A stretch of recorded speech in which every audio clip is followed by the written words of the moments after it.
Baltimore County Design Review Panel is called to order. I am the chair, Cecily Bedwell, and we'll start with a roll call to account for the members of the panel. When you hear your name, please say aye. Kelly Ennis.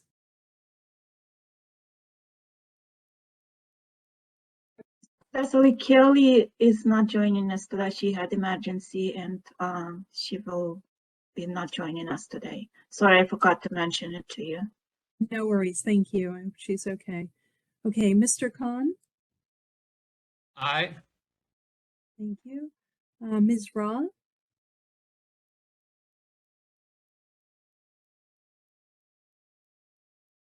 Okay, we'll come back. I'll call that one more time at the end. Mr. Renaud.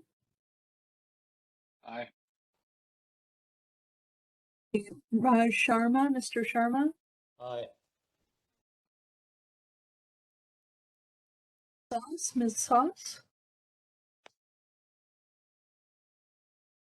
She will join us a little later tonight also. Okay.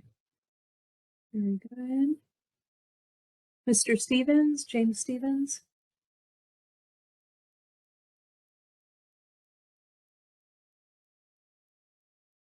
Okay, I know he was just with us. Is he not on either? I don't see him on the list, but maybe.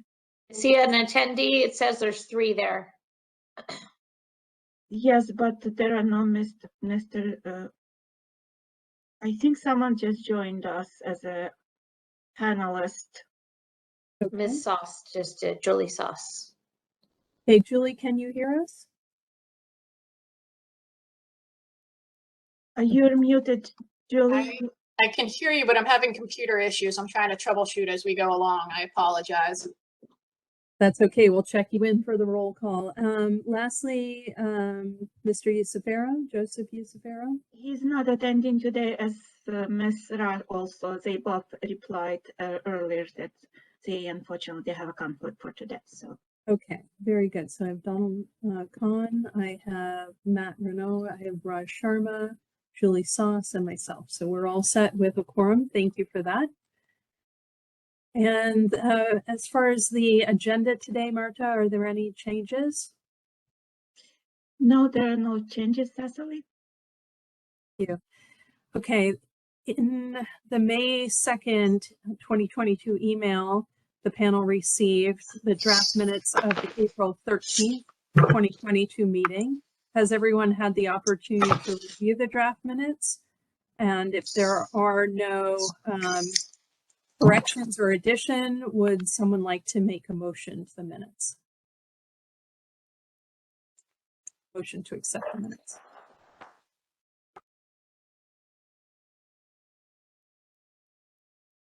Hey, Cecily, this is Matt.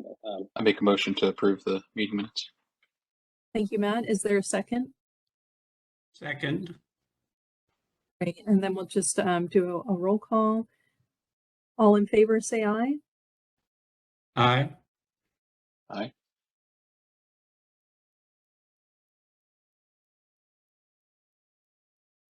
I heard 3 ayes. That is the majority, so we'll take that as the motion carries. Thank you. And now I'll go through our opening statement. Those of you who have heard this multiple times, this is maybe a 3-minute timeout for you all, but I will read this for those who are just attending for the first time. So Title 4, Subtitle 2, Part 1, Sections 32-4-203 and 32-4-204 establish the Design Review Panel, otherwise known as the DRP. The DRP was established to encourage design excellence and shall act in a consulting and advisory capacity to the agencies involved in the process for reviewing development plans.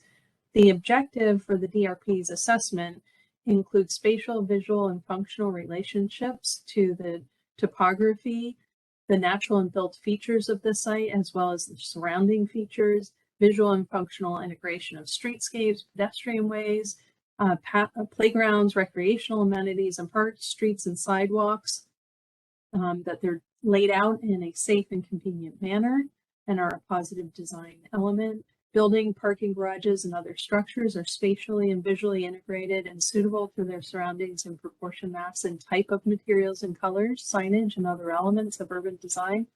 And plant materials are selected and cited to define the site, provide a theme, frame of view, enhance architecture and street character, improve the microclimate, provide transition between dissimilar uses, screen objectionable views and uses, and reduce noise levels and glare. In carrying out its duties, DRP utilizes the guidelines, plans, and architectural principles in the comprehensive plan of development policies and/or master plan, as well as other guidelines and regulations that are adopted into law. Certain areas of the county were designated by the county council to require review by the DRP. The panel will provide a technical review of the proposed project. Issues relative to zoning, setback relief, environmental and stormwater management, and traffic regulations do not fall under the purview of the DRP and are regulated through the appropriate agencies responsible for those aspects of the development plan review process. The panel consists of 9 members. All are professionals with practical knowledge in the matter of design. For the purposes of making recommendations on a particular project, 3 members shall constitute a quorum. The attendance and comments of each member will be recorded in the minutes, which shall be an open record and available along with all other documents submitted to the panel for inspection and copying by the public. There will be an opportunity for the community to offer comments and suggestions at the conclusion of the applicant's presentation. These comments will also be included in the written record of the meeting. When a speaker is called to speak, please keep your comments focused and on design perspectives within your allotted 2 minutes time. If you are speaking on behalf of a community group, you will receive 5 minutes. At the conclusion of the meeting, the Department of Planning will sum up the recommendations of the panel before a motion for a vote is suggested. Recent legislation has changed the panel's recommendations to be advisory on the hearing officer and on the various county agencies, unless the hearing officer or agencies find that the panel's actions constitute an abuse of its discretion or are unsupported by the documentation and evidence presented. Disposition of the plan submission will be determined as either approved with conditions, or additional review with a second meeting being required. Okay, thank you for that. And now we will move on to our agenda, which is 3 items tonight: 607 Frederick Road, 8822 Bel Air Road, and 40 West Chesapeake Avenue. And we'll move on to the first item, which is 607 Frederick Road. And this is a resubmittal. So presenter, the floor is yours to present. Although since the panel has reviewed this previously, you can, slim down on the existing conditions and focus on the revisions. Thank you.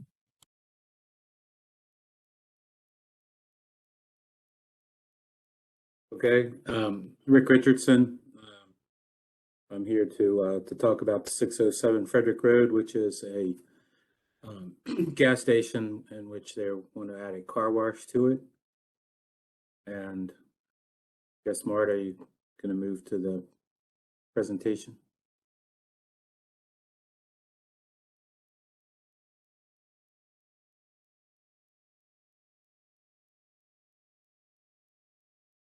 Rick, please let me know what slide you would like me to go to. Oh, let's start at the beginning real quick. Okay, this is the first slide. Can you see the screen? We're still seeing the agenda. Agenda.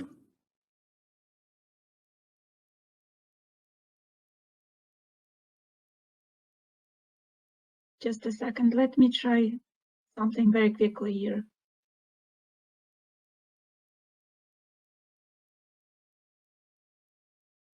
How about now? Just the agenda.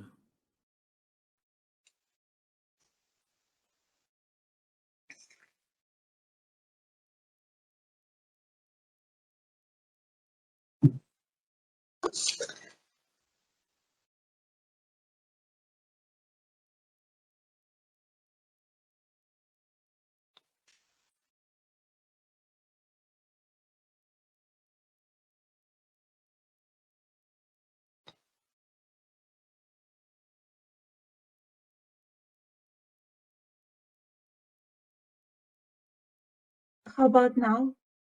Yes, Sorry about that. It was, no problem.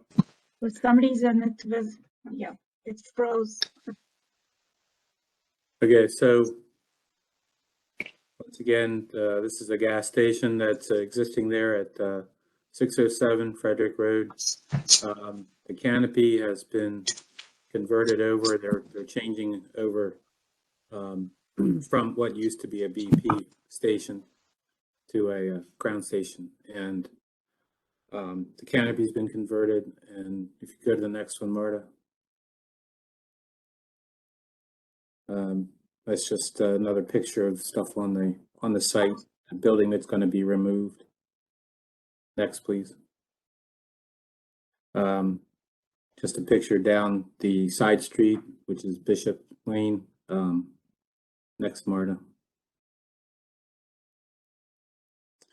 Picture in the back there, this is the wooden fence that runs along the back of the station, and that's Bishop's Lane in the background, and then some houses on the far back. Next, please. Once again, a picture looking down the back line of the gas station with the house that's behind it, the White House on the left. The gas station is on the right with the green roof. Next, please.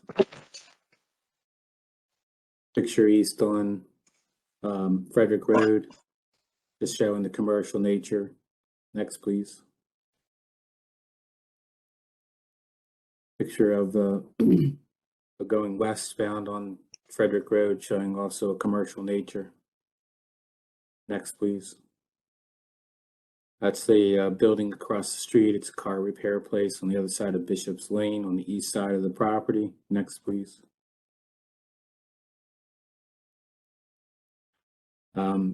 What I wanted to see, and I think we'll see a little better in the next one, but in the upper right corner there, that's the Crown sign that has been changed out already.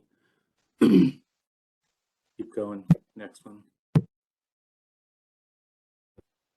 Back to commercial stuff across the street. Next, please. That's a church building across the street. Next. Some more of the commercial properties across the street. Next. Jiffy Lube, which is across the street just to the west of the site. Next. Some more commercial buildings that are west of the Jiffy Lube bank and some other retail spaces. Next. That's a Rita's Ice that is on the west side of the property. To the left on this picture is where the car wash is going to be built in the open space there. Next.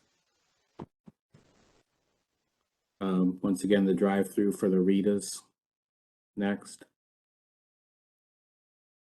This is the location where the car wash is going to go. Just behind that red box there is where the building's approximately going to be. Next. Yeah, this is the one I was looking for. There was some discussion about what the sign is going to be. This is the sign. There is no intention to change the sign from this. This will be the final sign that gets that stays on the property. Next. The aerial of the site, the gas station right in the middle, it's BLCCC. The canopy at the top, the building at the bottom of this particular picture, Bishop's Lane on the right, and Frederick Road on the north. Next. Just an aerial of it showing the same thing.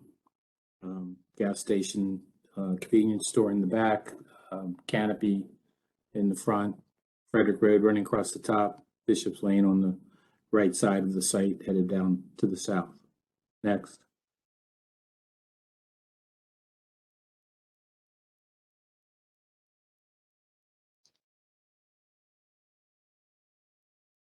This is the site plan that's being proposed. The canopy and the gas pumps are staying the same. The car wash building on the left-hand side of the site. The stacking for the car wash runs behind the building. The building basically in the bottom center, just above the stacking, is a convenience store that's going to be just a new face lift putting on it, just some general cleanup renovations of the exterior, and a little bit of reconfiguring of the site, but pretty much it's going to stay like it is. One of the comments was in regards to showing the curbs that would be put in place along the west side in front of the car wash towards Frederick to more clearly delineate the landscaping area. And then also on the northeast corner there where I added the curbs to more clearly delineate the landscape areas on that side as well. Next.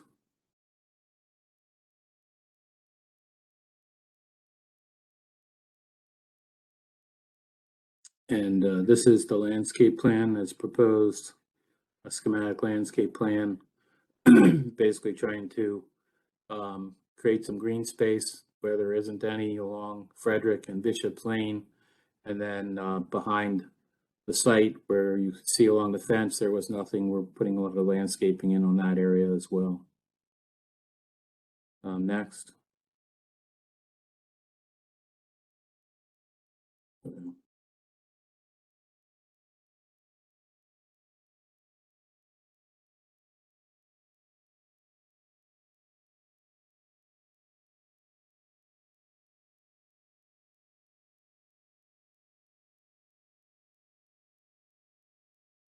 There's a little more that should be coming with this picture.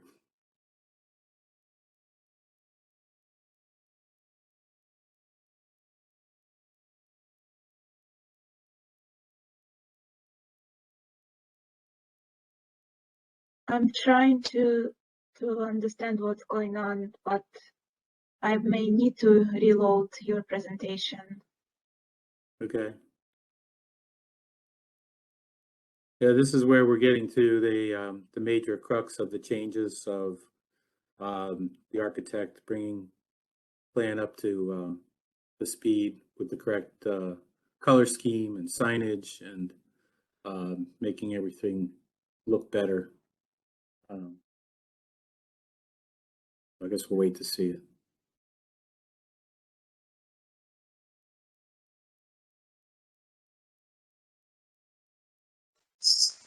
I mean, how about in the meantime, just in the expedience of time, you know, if you'd like to, I don't know, maybe Cecily, could I suggest that you just highlight what the conditions were for them to come back? And then when we do get the presentation up, we could just address those conditions and how you've, Rick, how you have, you know, worked to, in this resubmittal to make those changes. Okay. Yeah, I think that would be a good use of time. Give me just one moment and I'll get to that. Okay, so the staff report, sorry, wrong document here. Okay, here we go.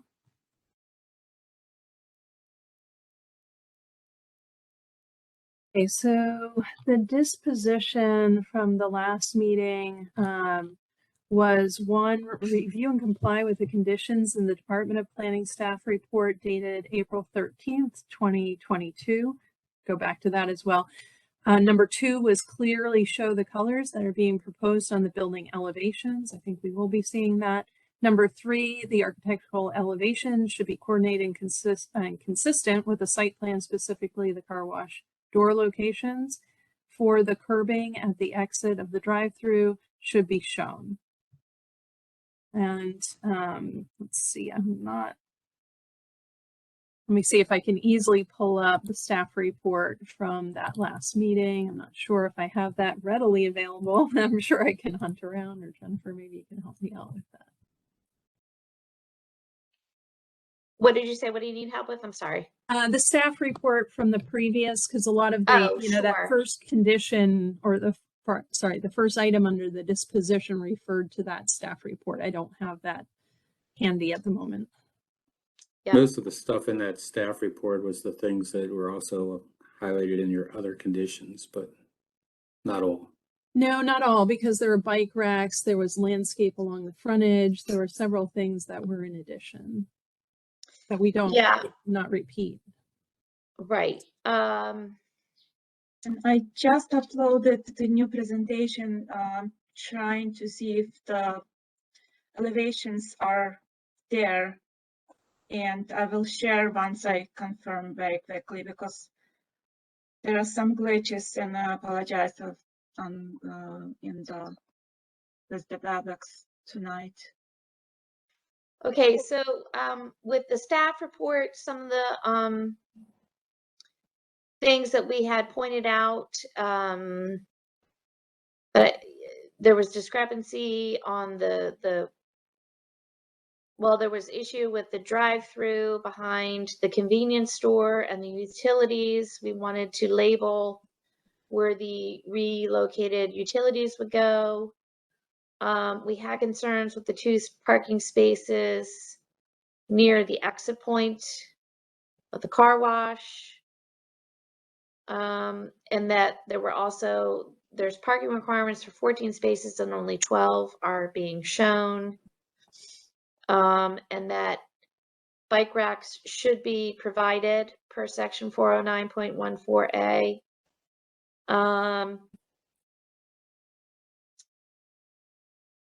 And we did request demonstration that landscaping requirements along the north and west are being met, and providing amenity open space and demonstrating on the plan.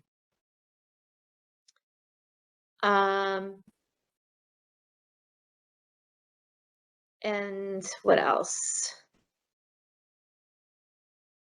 That was pretty much it for the staff report. Thank you, Jen. That was a good summary.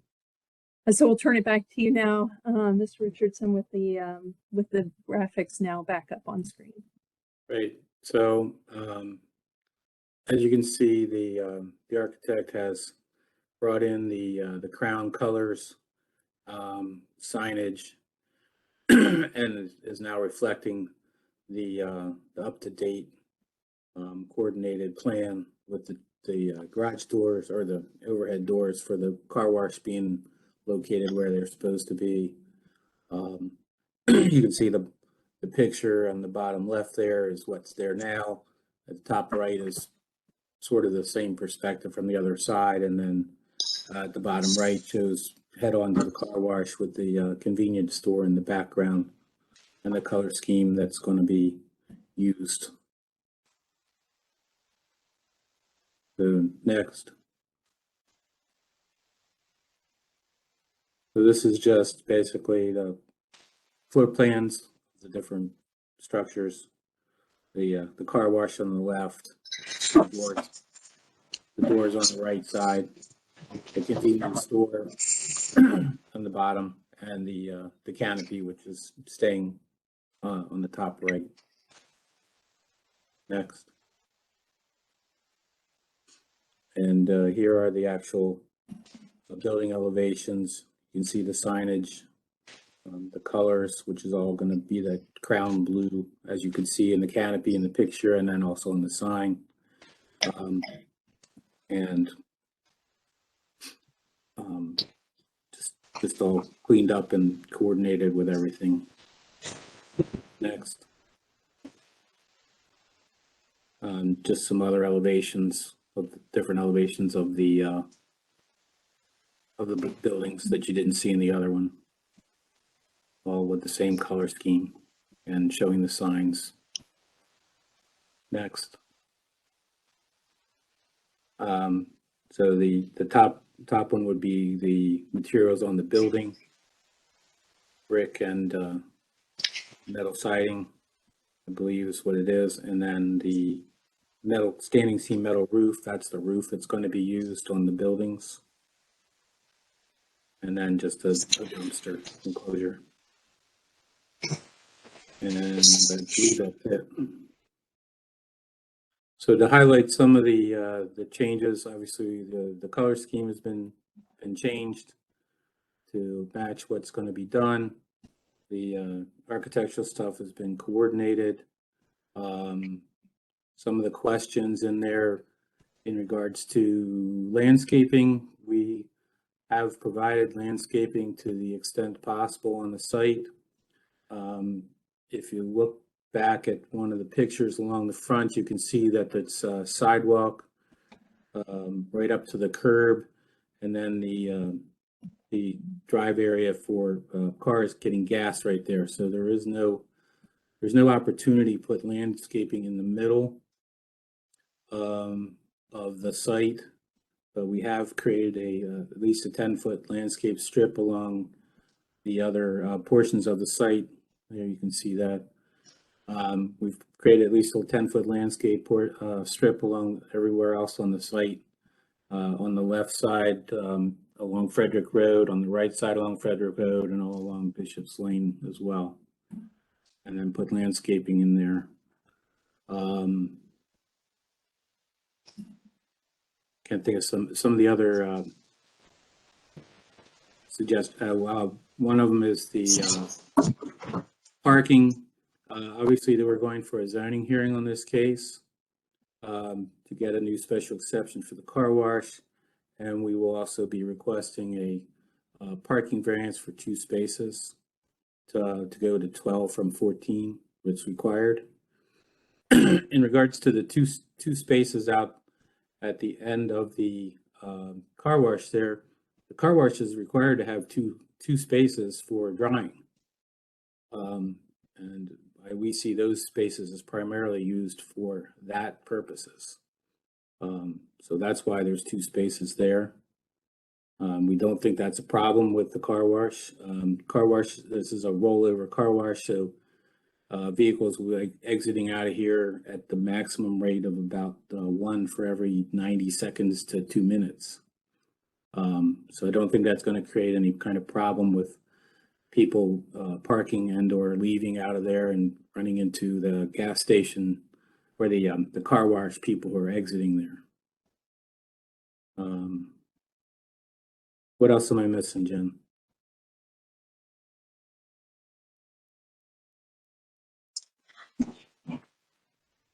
Bike rack. Yeah. Bike rack, yeah. So I didn't add one, but we will definitely add a bike rack. It was suggested, but it's now suggested very strongly, I guess. So we'll add a bike rack to the plan.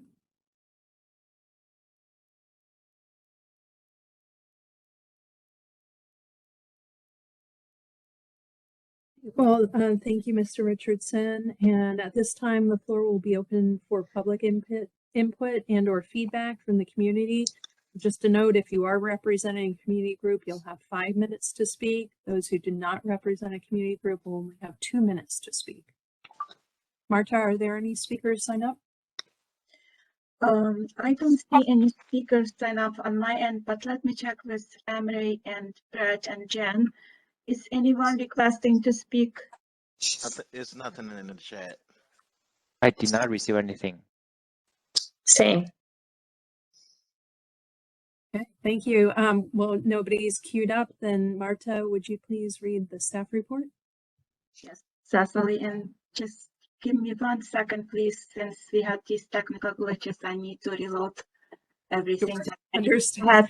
had previously uploaded. I'm trying to do this as quickly as possible. I think I have the first staff report, yes, and I will share momentarily. Thanks, Marta.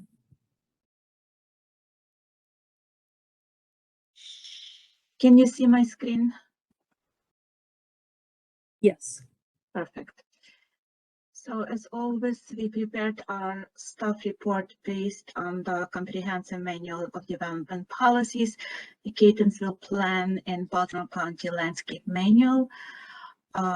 So for the site design, staff cannot recommend approval of the site design subject to the following. The site plan as proposed is not complete with labeled information. It appears that the rear portion of the building is being removed to accommodate the drive-through car wash lane. Show all of the existing conditions for the convenience store. The proposed car wash drive-through is located behind the convenience store where all of the utilities are currently located. Label on the plan where all of the existing utilities for the convenience store will be located. Second condition, the 2 parking spaces proposed near the exit point of the car wash could be problematic. Parking requirements are for 14 spaces and only 12 shown. Clarify how this is meeting the county's parking requirement. And number 3, bike racks shall be provided as per BCZR section 409.14.a. In terms of form and image, staff recommends approval of the form and image. In terms of open space and landscape design, staff recommends approval of the open space and landscape design subject to the following conditions. Number 1, demonstrate that landscaping requirements along the north and west property lines are being met. Number 2, provide required amenity open space and clearly demonstrate on the site plan. In terms of street parking and circulation, staff recommends, sorry, let me mute. Someone is unmuted and I would like to mute everyone. I need a second, sorry. I think it's better now. So in terms of street parking and circulation, staff recommends approval with the following conditions. Number 1, the 2 parking spaces proposed near the exit point of the car wash could be problematic. Parking requirements are for 14 spaces and only 12 shown. Clarify how this is meeting the county's parking requirement. Number 2, bike racks shall be provided as per BCZR section 409.14.a. In terms of signage and lighting, staff recommends approval subject to the following condition. Provide details for the proposed building sign. And in terms of architectural design, staff recommends approval subject to the following conditions. Show all of the existing conditions for the convenience store. The proposed car wash drive-through is located behind the convenience store where all of the utilities are currently located. Label on the plan where all of the existing utilities for the convenience store will be located. And this concludes our staff report. Thank you, Marta. I appreciate that. May I ask just one question of clarification? It says it must meet the required amenity space requirements. Is there any further detail on that you can share with the panel before we? Yes, and I believe Rick can explore a little bit more on that. There is specific requirement, and I believe there is a shortage on that. Rick, if you could please remind me what is the required amenity open space? And I mean, I don't remember the exact amount, but we have more than what's required. It's in the notes. And off the top of my head, I can't remember which note it is, but It's 25. Number There we go. 25. So you state that required 0.2 and you provided 0.11. okay. I did not recall that we didn't meet that. All right, well, thank you for that, Marta. So now we'll open it up to the panel for discussion. Just go through and start with Mr. Khan. Thank you, Cecily. I guess my concerns are the question of this driving behind the building and the issue of the utilities that are there. There's no indication, and I think we saw in the photographs what was there. There's no indication of how that is going to be resolved, and I'd like to hear about that. That's primarily my concern about the site circulation. I also think those 2 spaces in front of the car wash are problematic. I understand what you're saying, but I still would have concerns about those. So with regard to the utilities, the units that are back there are going to go onto the roof of the building.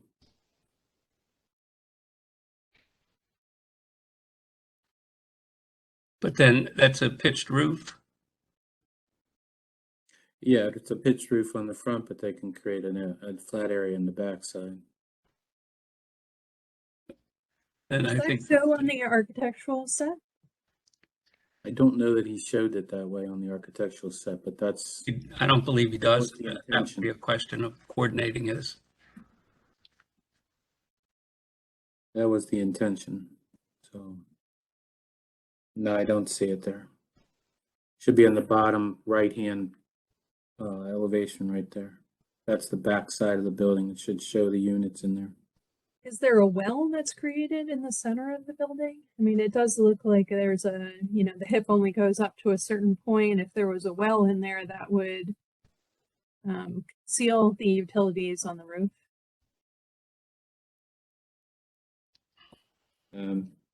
Mr. Gorman, who's the architect, is actually on the call. Maybe he can elaborate better. Paul, do you want to say something about that? And can Mr. Gorman speak? Can he unmute? What I saw him. Yeah, he's on. Can Mr. you speak, Gorman, Paul? Mr. Gorman? He's unmuted, but I'm not sure if he can hear us.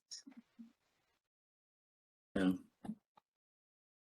Hopefully we can get him on to answer that question. It would be good. I had one other question too. The side of the car wash that faces into the site shows what could some pattern, and I don't know what that material is. It looks like they could be window scale, but is it clear what that material is?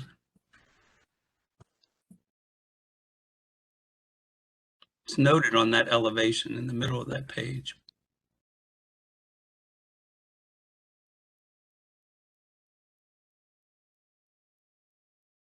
But it's not indicated what it is.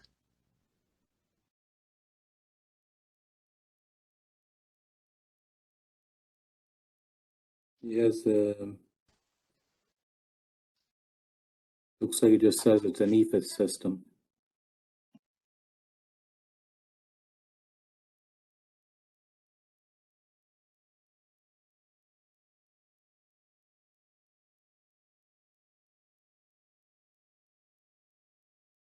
Those are my comments. I think we might need more information, but we can deal with that. Okay, thank you, Mr. Khan. Let's see, we'll move on to Matt Reynolds. Thanks, Cecily. This is my first time seeing it, so some of my comments might be a little bit repetitive from the last time, but I do echo Donald's comments about the utilities. I do think we're going to need to see those on the building.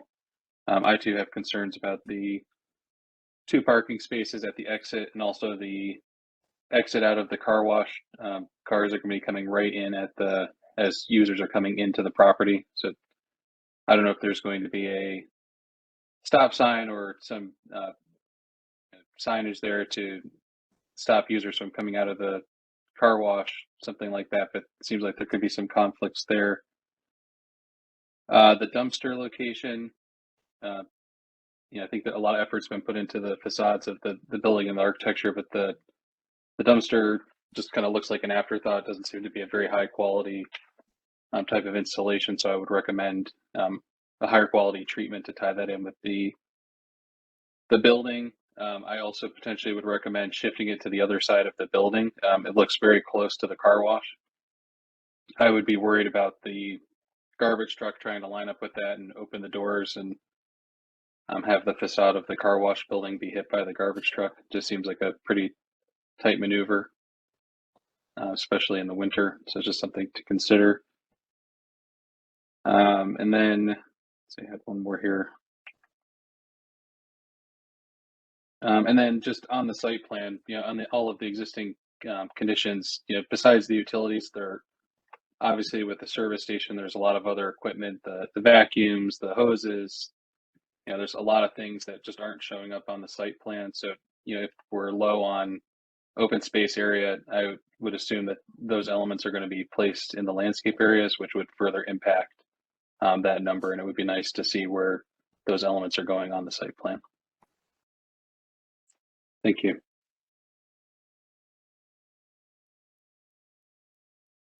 Okay, thank you, Matt.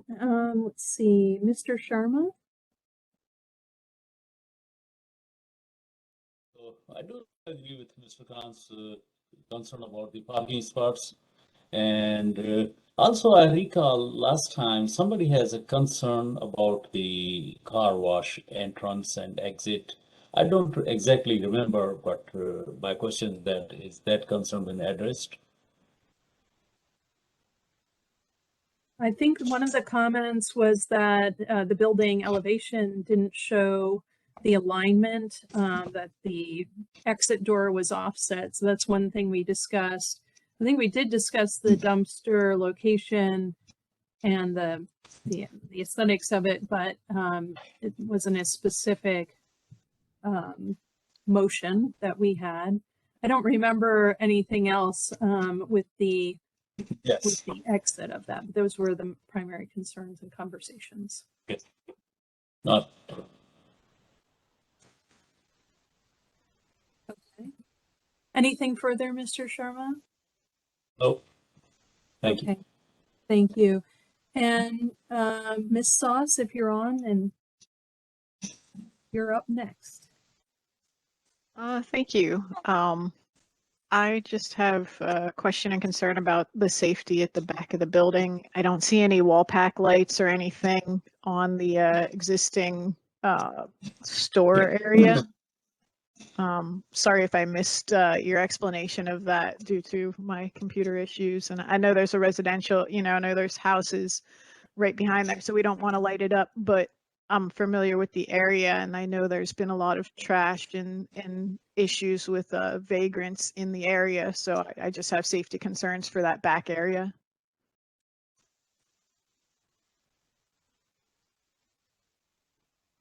So you're suggesting that we have more lighting back there? Is there any lighting back there? I don't believe there is. You could look back at the pictures. I don't know if I got a good enough picture of the back of the building or not.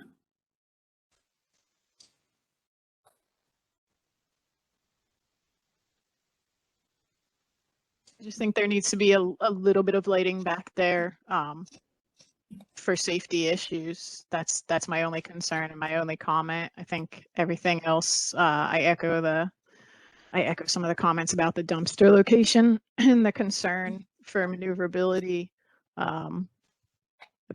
Those are all my comments. Thank you, Ms. Sauce. Let's see, I think. Sorry, I'm just going back through my list because I think everyone else was out. So I still do have the concern. I'm glad to hear that the bike racks will be installed. I think that's a condition.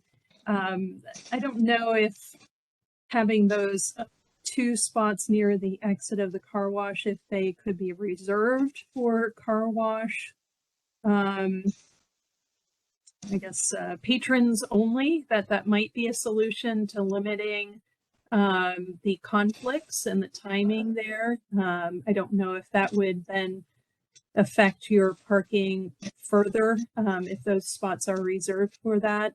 I'd like to hear a little bit about, is there drying equipment, vacuum equipment planned for those two spots at the exit of the drive-through?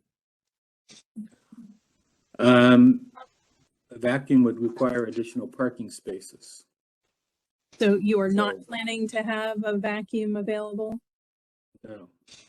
So there won't be any other car wash accoutrements out in the site plan that would affect? No, because we are already short of parking, and if we add vacuums, they require a parking space as well. So.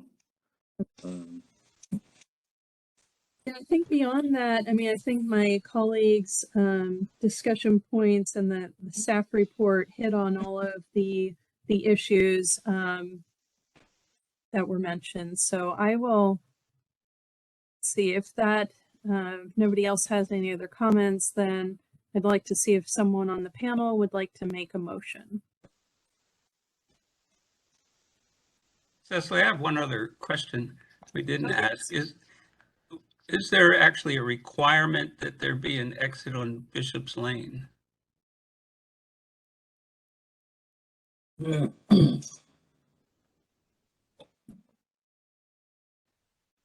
mean, I think that would be for other county staff reviewing this to determine. I'm sure that will go through if there is a requirement. I mean, they have what, 3 exit points, entry exit points. I don't know, and I don't know that that falls within our purview, unless you're suggesting it for site circulation in particular, or aesthetics, or some other, you know, conflict resolution, not just for a requirement.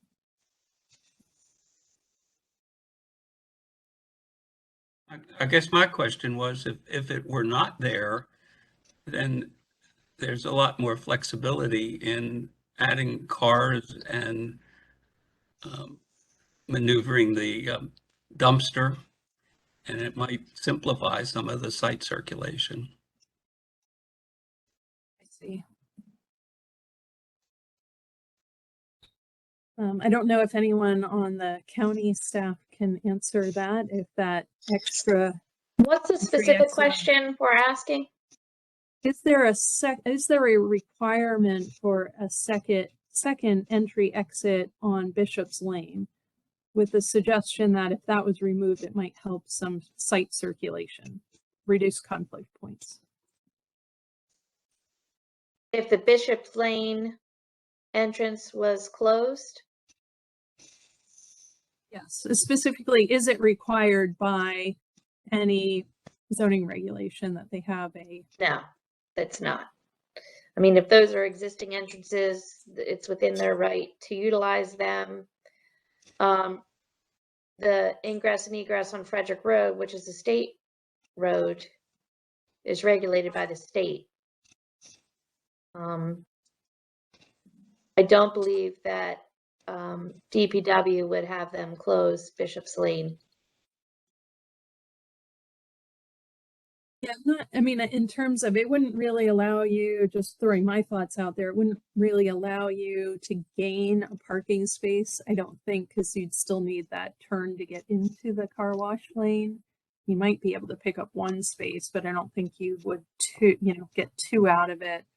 I'm not, I don't know about any other benefits. It would increase the unpaved space. Are you thinking there would be other benefits? I think it would end up causing more congestion in front of the store there, because people are going to have to be circling around and on the site there rather than being able to exit out. So, Rick, are you all planning to file a parking variance? we have to go for a zoning hearing because Right. it's a special exception. And yes, we are going to request a parking variance for 2 spaces. And So then are you asking the panel for their support of the reduced parking, which is typically what we expect from you all?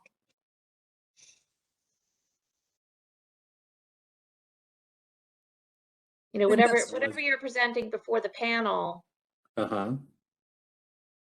is, the panel's recommendations go to the ALJ. correct. So, if it would have been helpful to know ahead of time that you were filing a variance ahead of the DRP presentation. Well, I mentioned that to Marta before. This is the first time told I need to get them to make a recommendation. Okay, well, we get your I mean, it's not usually the planning department's recommendation of a variance to the ALJ, I don't think, but maybe it is. It's fine. But that, yes, we are planning to seek a variance for the 2 parking spaces that we will not be providing on the property. And I would say to my panel members, you know, if we are in, as we have on other projects, if we are in support of reducing the parking requirement, that we can, you know, put that in. It's just an added benefit actually to the applicant, not a detriment. So just to weigh in on that, I always, you know, especially with all of the movement around this site, the amount of cars already moving through, I would always be an advocate for reducing parking requirements. I think they're overblown and usually based on very suburban conditions and aren't very applicable to a lot of the areas that we review. So I would be in support of it. I mean, we can just go around the table here and ask that, since we didn't discuss it previously before we go to motion. So Mr. Khan, any thoughts on that?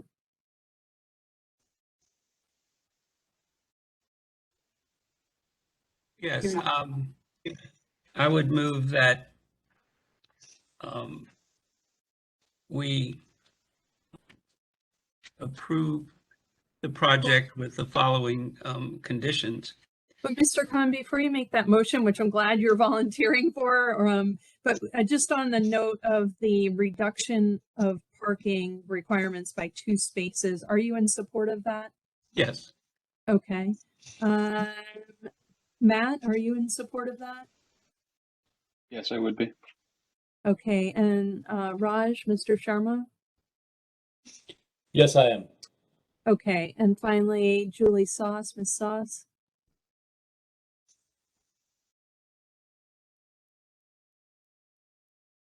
I would think that I'm final. Mr. Steven is also here. So Oh, okay, very good. Sorry, I thought he was not attending, so thank you for chiming in. I'm here, but that's fine. Okay.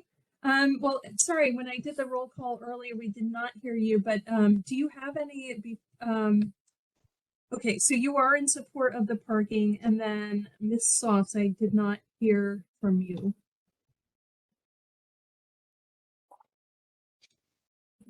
Hearing her. Okay, well, let's move.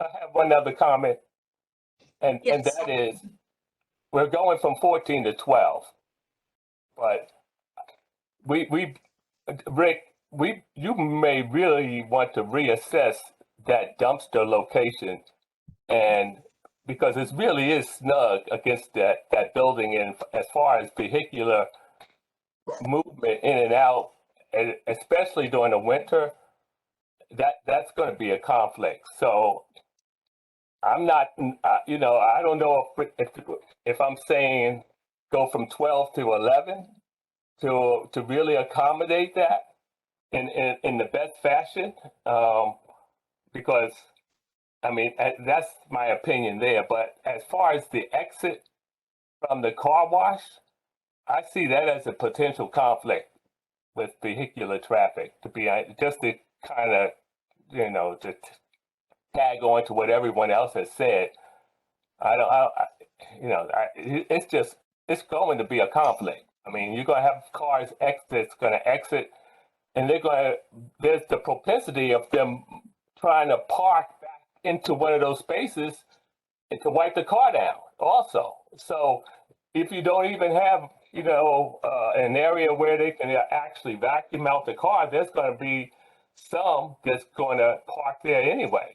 But you know, that's a concern. But most definitely that dumpster area really need to be retweaked to make that work in a much better fashion. I think we can move the dumpster to the other side, as it was suggested, and swap out a parking space back over to there and make it all work. Okay, to go from I don't see that as 14 to 12? I would hope that we could still stay at 12. Just have to see if we can make it work or not. Okay. Thank you. But I don't have any objection to that. And in regards to the, you know, them parking. I mean, if they leave and they want to park to dry off their cars, I mean, that's the intent of 2 parking spaces, which is required by the zoning code. So, But you definitely won't have any place, anywhere to vacuum out the car. That's not part of this solution.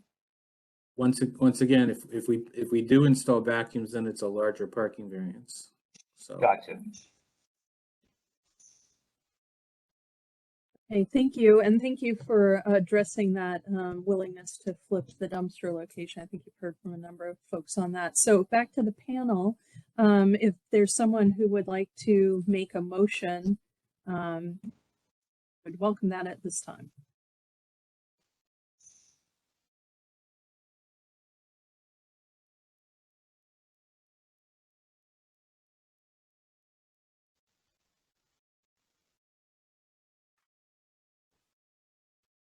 Okay, don't really want to voluntold anyone, but Mr. Khan, you had started to. Do you want to give it a shot, and we can add on if we need to? I'll give it a shot. There are a lot of pieces of this. So I start off saying I would recommend approval of the project with the following conditions, and that's where it gets a little trickier. But with respect to the buildings, I think the architectural issues are approvable, with the exception of solving the information related to the mechanical units and on the roof and showing that accurately.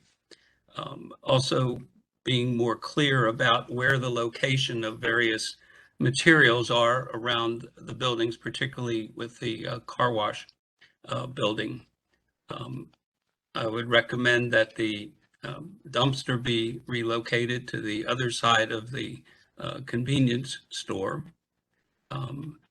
and that consideration be given to the further consideration be given to the placement of the car wash building, whether it can be moved back further perhaps, or in some other situation where the exit from the car wash does not conflict with the entrance to the site, and work further to try to resolve the conflict with the 2 car drying spots that have been identified.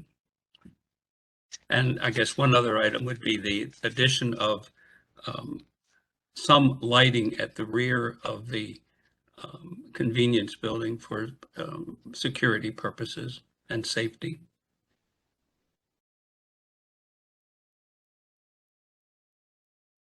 Okay, I think, and then I think I would add on to that the bike racks. I mean, we can either, for staff, we can either refer to your staff report addressing those, because a number of those things were addressed: the utilities, the conflict with 2 spaces, the amenity space, the bike racks were all part of your staff report. So we could do as we did before, refer to that, and then pick up the additional, which Mr. Khan suggested, which would be the dumpster location, moving the suggestion in addition to your staff report that showed the conflict with the 2 spaces of potentially shifting the building of the car wash to accommodate that. I think those are kind of the 2 additional, and the lighting on the rear of the building. So I think there are 3 additions to your staff report that would be part of the motion. Okay. Does anybody else have any comments before we move to ask for a second? I think, Cicely, the other piece would be just the recommendation for or our support for a reduced parking count. I know. Oh, thank you. Yes, thank you. I know we weren't all, it sounded like we weren't all in favor, but most of us seem to be. I think everyone was, with the addition of potentially reducing 1 more space, but we'll leave it as support for the reduction of 2 spaces. And Cecily, this is Martha. If you could please clarify if the applicant needs to submit for an administrative review, or does he needs to come back to the full meeting. Mr. Khan, I would suggest, it's your motion, but I would suggest going for administrative review at this point, since we've had the applicant come before us again. We're getting down to the finer grain of things, but that. Yes, that's absolutely fine. Right, with any clarification from the staff before we move to second? Any further clarification needed? So just one more clarification. The applicant needs to address all of the staff report comments, right? Yes, all the staff report comments, plus the lighting on the building, the flipping of the dumpster location, and then we are adding our support for the reduced parking. And I mean, it's just a suggestion, but to help resolve the two-space conflict at the exit, any suggestion of shifting the building of the car wash to help with that situation. I think that was it. Okay. And to clarify for me, that idea is to try to push the building back away from Frederick. Is that, do you believe that would help the congestion issue? I think that was the suggestion. I don't know if you have The room with suggestion. stacking, but it is a suggestion. So, I mean, and we have, study it to see. the main issue is getting the car to line up so it's going straight into the car wash as opposed to trying to come in at an angle. Well, That's really sorry, the main Mr. issue there. Richardson, we don't typically allow further discussion at this point, so I think. Oh, it's I'm just- sorry. I was just it's trying to okay. ask for a clarification Yeah. of what you No, were suggesting. That's all. Right. I'm sorry. So I think it would be for you to study, but we'll leave it at that. And I'll ask my Okay. other panel members if there is a second for the motion that's on the table. Okay. Thank you. So all in favor, say aye. Aye. Aye. Aye. Okay, I have 5 ayes. The motion passed. Thank you very much. And with that, we will move on to item number 2, which is 8822 Bel Air Road. And presenter, the floor is yours.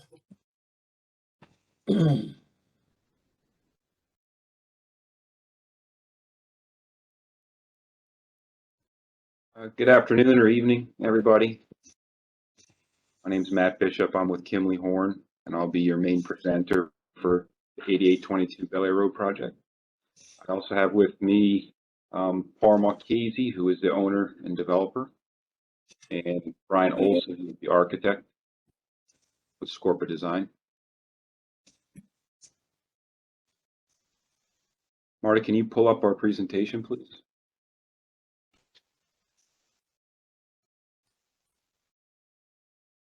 I just need a quick minute because I lost all of my files previously, so I'm looking very quickly to upload your presentation. Just need a couple of seconds. If you can start ahead to describe your project, and I will try to do my best to pull up your project very quickly. Well, I'll just give a quick overview. 8822 Bel Air Road, it's right on the southern edge of the Perry Hall Design Review Panel area. It's about, I'd say about half a mile south of the intersection of Joppa and Bel Air Road, if you know that area. The site is about 2¼ acres. It's currently being used by Mr. Marchese's Tropia Inc. business, which is a restoration business. It's a converted house and a couple of outbuildings, and he's looking to increase his operations, raise the existing buildings, and build a new modern warehouse and office and some auxiliary retail on the property. Looking at about 10,000 square feet of cleaning and restoration business, about 5,000 square feet of office, and about 3,600 square feet of retail space. We have 40 parking spaces, and we're trying to put a row of parking in the front. Thank you, Marta. That'll be much easier to talk to. So I'll start over just a little bit. I'll go through it quickly. So this is a rendering of the front of the building I just described. It's a 2-story building. The architect will get into it a little more detail, but it needs to have some higher roofs in it because of the warehouse operation I discussed. And Marta, can you go to the next slide, please? So these are the talking points I just started discussing with the program of the building, the number of parking spaces. As you'll see in the plan, we've trying to put visitor, customer parking spaces in the front, single row, and keep the employees parking spaces in the rear. We're keeping all of the service area in the rear of the property as well, and the dumpster and enclosures all at the rear of the property, so none of it's visible from any adjacent neighborhoods or the public view from Bel Air Road. And for stormwater, we've got a small micro bioretention facility out along Bel Air Road and a larger submerged gravel wetland to the rear. Next slide, please. So I'll go quickly through some context for you before I go into a larger site plan. Next slide.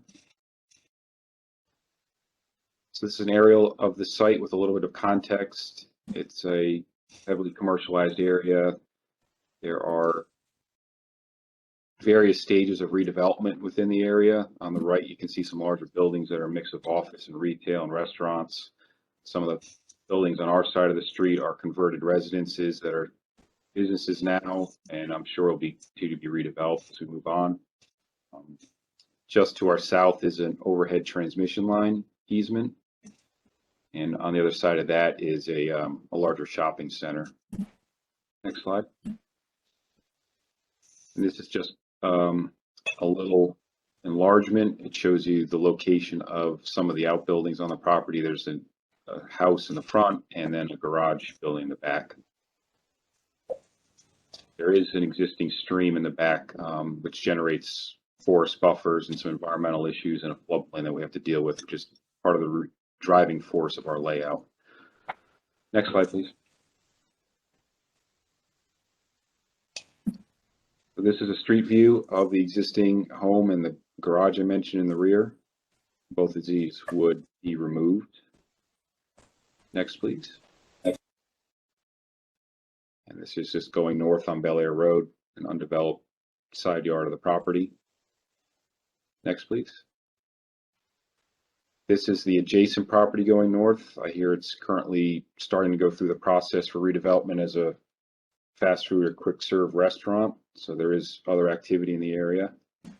But this was an old building that has been raised, and I think it's been down for several months to a year at this point. Next, please.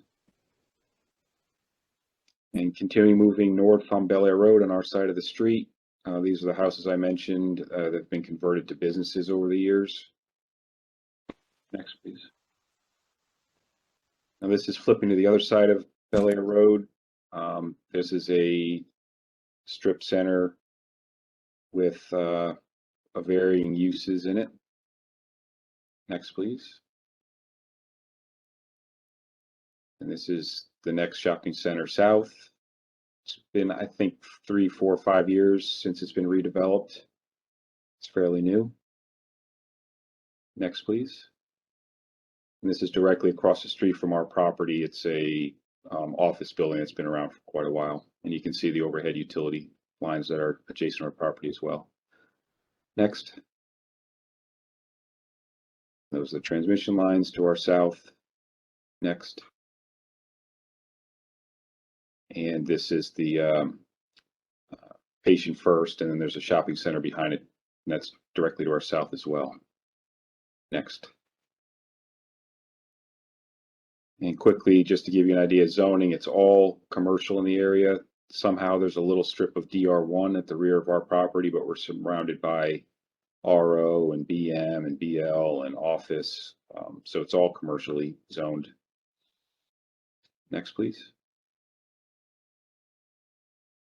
I now talk about the site plan a little bit more. I think if you go to the next slide, there's a bit of an enlargement, or at least some talking points. So you'll see that the larger building in the middle, some key points. We have a streetscape along Bel Air Road. We have a sidewalk there. We have a one-way circulation around the building. So you come in on the left-hand side and you'll circulate around the back for service and come out on the north side on Bel Air Road. There is two-way traffic in the front there for that single row of parking. And as I mentioned, there are some parking spaces in the rear for employees. You can't see it on this rendering at this scale very well. We do have 2 sitting and outdoor areas on either end of the parking bay in the front. Enough room for a couple of tables and some chairs just for some employee use. And grading's fairly simple. Stormwater I mentioned. I did mention before that there's a stream and a floodplain at the rear of the property, which has caused us to have to push things as far forward as we can. But we are adhering to that. We do need some administrative variances for forest buffer impacts and some other things, but no zoning relief necessary. We're not proposing any ground mounted signage. All the signage will be mounted on the building, and we're not proposing any site lighting either, except for wall mounted wall packs at this time. All right, next slide, please. This again is a little hard to read at this scale, but this is a schematic landscape plan that we provided or prepared. It shows the general location, as I mentioned, streetscape and perimeter screening, foundation plantings. We've done all the calculations per the landscape manual, and it meets or exceeds the landscape manual requirements. Next, please.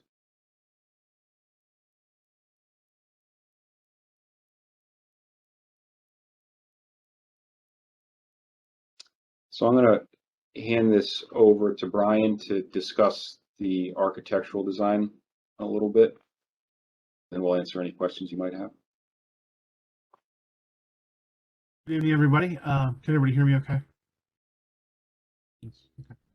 So based on the use that we were looking at, specifically with the warehouse use, the business, they do restoration work, and so what they generally store are people's clothes and other goods that have been damaged by sprinkler water or fire and everything like that while they get cleaned, and then they're stored in bins. So this has to be an insulated envelope for the storage. So our strategy is to use a insulated concrete precast panel wall system for the building.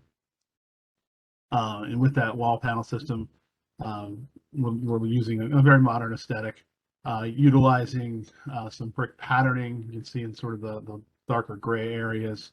Our intention is to use an actual brick imprint pattern in the excuse me, in the concrete wall panel in order to meet one of the design standards for utilizing brick on the facade. The rest of it, we're looking at using just a patterned concrete panel that'll be painted in the different color schemes that you see there. The windows are aluminum storefront. We're proposing to use a clear anodized or silver storefront system for all the bays that you see there. And then the far bay that you see on the rendering is intended to be the retail space or leasable space. The middle section is the warehouse, and then the section on the right is a 2-story space for the office space for the service master's office. So you can see in the floor plan the 2-story layout on the right hand side, and the rest of it initially day one will be shell space. Couple of overhead doors at the rear of the space to give access to the warehouse, as well as some personnel doors and egress doors along the back. We've got windows, sort of punched openings down both sides, and the bay on the left there is going to be set up so that we could potentially do a second story there as well, or mezzanine space, depending upon the tenant mix and how that all works out through the leasing process. So it's fairly straightforward design. Flat roofs, all the mechanical units will be roof mounted mechanical. The building's tall enough, and we'll have sufficient parapets to screen that from view. So that's really the building in a nutshell. If anybody has any questions later, I'm happy to answer them. So we do have some canopies. You can see some decorative canopies in the front to provide cover for the doors and also give some relief to the architectural facade of the building. Brian, I think if we go to the next slide, we have some representative images of materials. Those are. These are just the actual, yeah, these are the renderings that are the actual elevations, which call out the various materials. But I think we did get some pictures. So this is just some of the things that are possible with the precast wall panels. The brick patterning that you see, the gray, is similar to what we're looking at doing. We're not looking at the color variation that's in there, but the idea of the pattern being cast in and then painted. The center one is actually a more detailed brick patterning that's possible, but we're looking to do something more like the gray that's there. And anything else? No, I think that's the gist of our presentation. Be happy to answer any questions on things that we may not have covered in enough detail. Okay, thank you for that presentation. And at this time, we'll just ask or mention that the floor is open for public input and or feedback from the community. So if you haven't yet and would wish to speak, please follow the directions to the left of the screen. If you're presenting for a community group, you'll have 5 minutes to speak. As an individual, you'll have 2 minutes to speak. Marta, are there any speakers from the public for this project? I don't see anyone who would like to speak. I just would like to double check with Brad, Emre, and Jen. Do we have anyone who? Nothing on my end. Nothing from my end. Okay, so it looks like we don't have anyone who would like to speak for this project. Okay, then you can just move right into the staff report on this one. Okay. Thanks, Marta. Thank you, Cecily.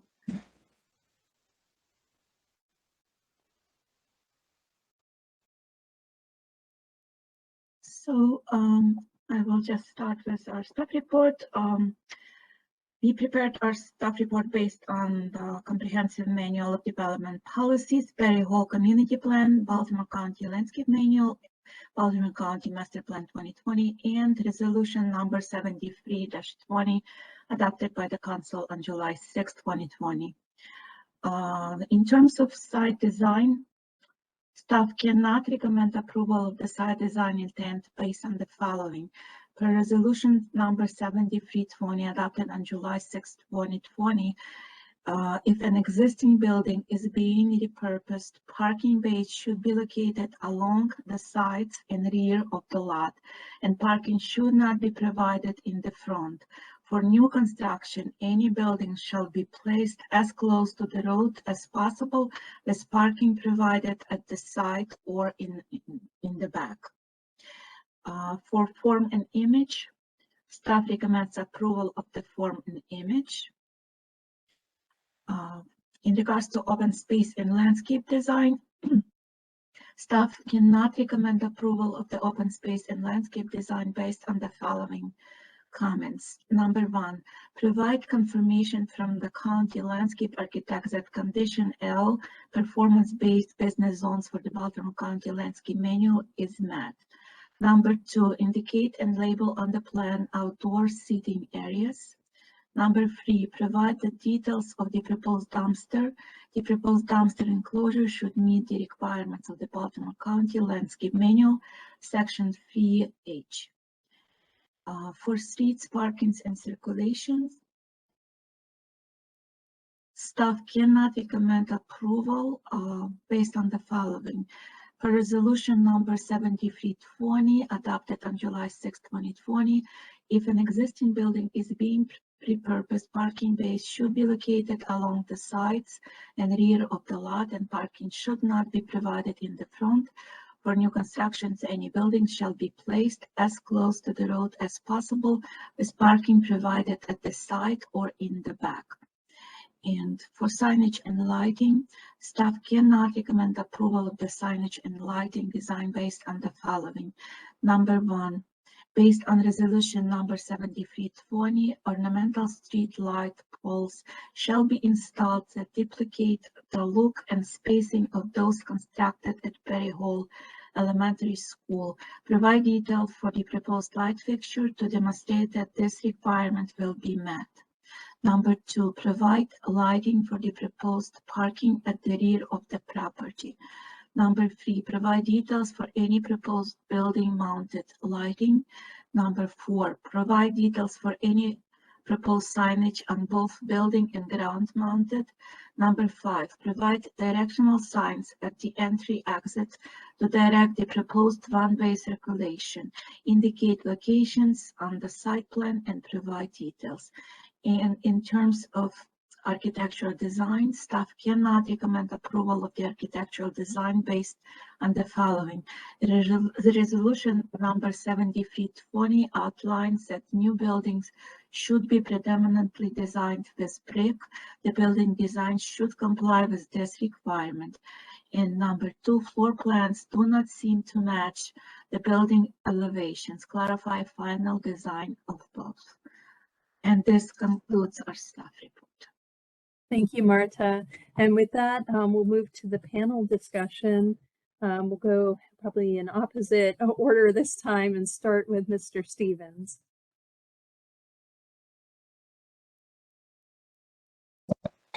Thank you, Celia. I guess I really need to get a better understanding on the architectural intent of this building.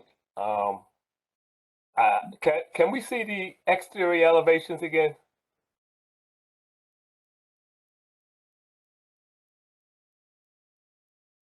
Wow. Okay.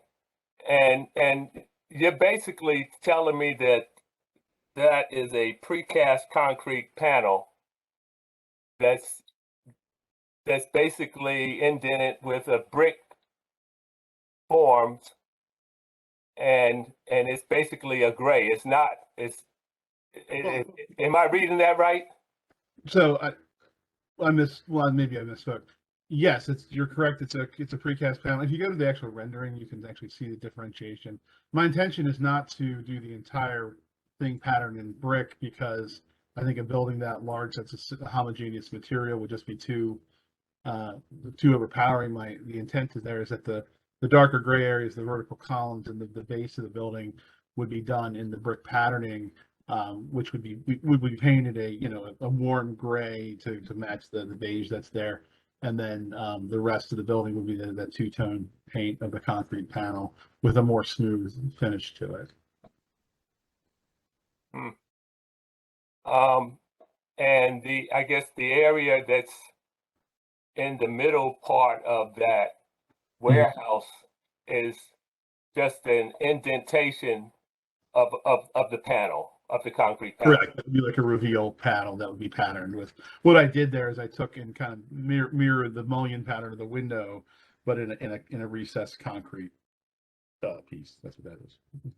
And to break up that huge facade, to try to give it some visual interest and allow for some additional movement on this building. Yeah. And so what was the general intent design wise on that particular color scheme, as opposed to it being more of a natural brick? When you say natural brick, what do you mean, like a brown or a red? A brown or a tannish or some type of walnut. I don't know, a brick color other than that gray that's being depicted in the elevation. I mean, what was the reasoning behind that? I guess I was trying to pull off, because we're going to be using that silver storefront, so I was trying to pull in some of that color to kind of give it a base that had a little bit of difference to it. But I mean, I wouldn't be opposed to going to a more earth tone color. I don't think red is appropriate for this. I think we want to be more in a brown color. We could do something. I mean, it's essentially, it's not, I mean, it's going to be a cast in brick, so we can paint it whatever color we choose to, but we could do that in a warmer tone, if that's something. Yeah, that I guess I just need to warm up to just it being a precast concrete structure, as opposed to it being a brick. Anyway, I mean that's something I have to get comfortable with. I'm not sure if I'm totally comfortable with the precast concrete panels, and the roof is basically a flat roof. There's no slant to it. Well, I mean, it's a low slope roof, obviously. It's a low slope quarter inch per foot, but low slope roof. Yeah. Well, how do you really respect the residential neighborhood with this particular structure? Well, if you really look what's around us contextually, we're not in a residential neighborhood. All of the buildings that are to our immediate across the street and adjacent to us are, with the exception of the small residences are now businesses, which are quite a bit farther down the street, are all commercial type businesses. So, I mean, this is I think it's in keeping with the flavor of the other buildings that are around it in terms of context. Okay, so I don't know how you do a residential scale building that's got, a 25-foot clear height for a warehouse building, which is also, permitted per the zoning. So, okay, one of the reasons that I tried to with the ends try to pull the massing down a little bit, because I didn't need that volume where the office was. Intention was to pull that down a little bit and put some movement in the facade to try to soften it a little bit. But it's a big building, no doubt about it. But I think if you look at the shopping center that's directly on the other side of this, and the buildings that are across the street, I mean, there's a 2-story office block across the street with a concrete frame and brick infill. That's got a similar modern kind of vibe to it. Sorry, I'm going to step in here. Mr. Stevens, do you have other comments beyond the architecture? No, I maybe others really need to start jumping in, because I'm not totally there architecturally yet. I need to really get a better feel for this. As far as the massing and the color and how the canopies extend from the facade and etc. Okay, yep, understood. There as well. Ms. Sauce? Yes, thank you for the presentation. Concerned about the submerged gravel wetland in the back and the cars adjacent to it. Is there a fence around that area? Is there going to be additional wheel stops?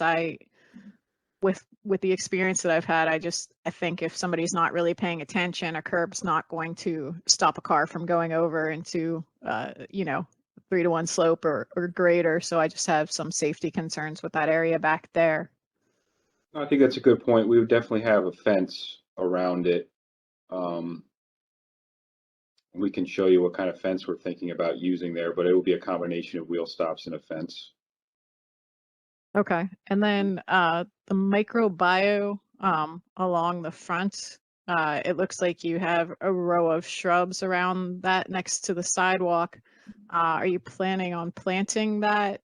I'm also just concerned with people not paying attention and tripping and going down a slope, because I've had it happen. I've seen it happen before, so I just want to make sure there's a little beefier landscape there or something in the facility to buffer that a little bit more from the pedestrians.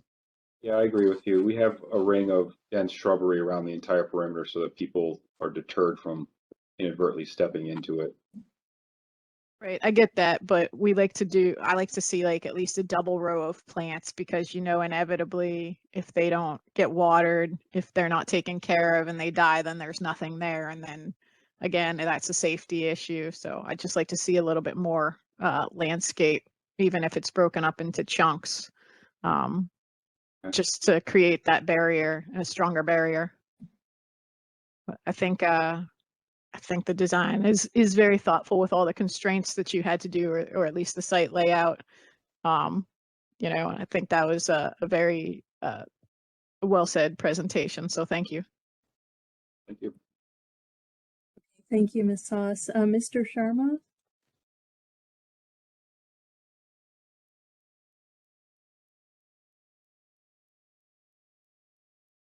Mr. Sharma, are you there?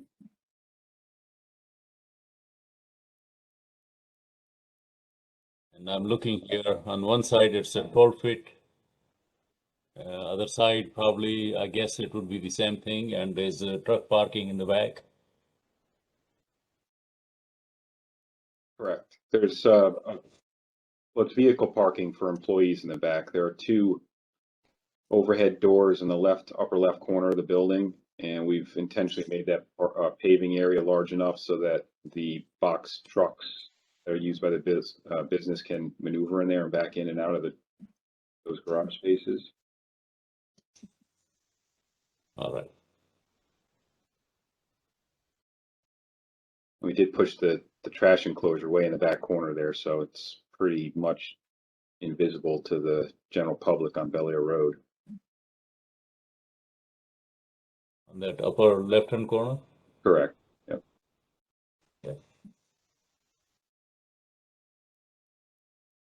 All right. Thank you. Mr. Sharma, let's see. I think Matt, you are up. Matt Reynolds. Thanks, Cecily. I agree with much of the staff report. A couple of things that weren't on there, just some items to look at would be the sidewalk connection from Bel Air Road to the building. I see the curb ramp there on the western side of that island, but users are kind of just getting dumped into the parking lot. It sounded like you wanted to put tables and chairs at those two island end caps there on the parking, but it's not clear on the plan where the tables and chairs would go in relation to a planter there. It doesn't seem like there's enough space to do both and accommodate the circulation that you're looking for. Also, there's no circulation from the back of the site to the front. So if somebody that was happened to go to the retail ended up parking in the back, there's no way to get there unless you're walking in the drive aisle. So it's something to consider. And then this might be a question more for staff, but just the comment related to the parking in the front. If there's any more background on that, it looks like that's was a motion or resolution from a couple of years ago from the county, but if there's any more background there and how that impacts this plan, that might be helpful to hear. Thank you. Cecily, would you like me to clarify? Yeah, that would be great. I think that resolution in particular is might be the most altering, so it would be good to hear. Well, Marta, if I could really quickly, the resolution established the design review panel area. And when this area was introduced, those performance standards were introduced as part of the resolution. So they serve as, if you will, guidelines, design guidelines for this review area. But they are just guidelines, right? They're not like a zoning regulation. Nothing is required as much as they are recommendations, correct? At least that's how I read the resolution. Their guidelines that the panel is to use in their assessment of a recommendation.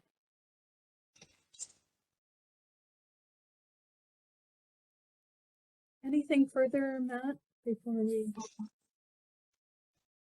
No, all good. Thank you, Cecily. Okay, thank you. Donald Kahn, Mr. Kahn. Thank you, Cecily.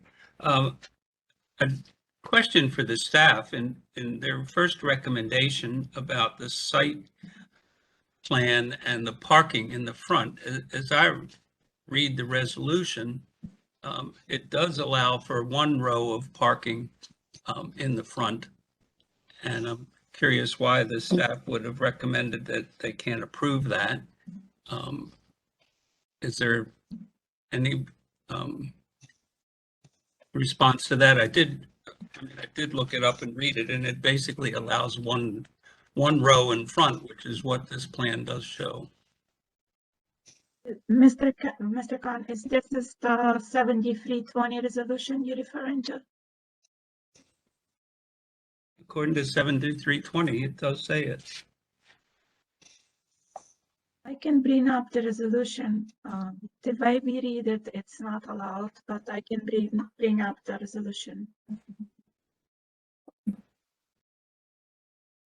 Says parking concentrated in the back and no more than one row of parking allowed in the front. Just need a just a minute to bring up that resolution, sorry. And then I guess the other question is for the architect, is there some information about the signage that'll be placed on the building in the front? The owner and I, we've adjusted this from the very beginning stage of this. We really haven't done anything with the signage yet, but he could potentially speak to that if he's on the call.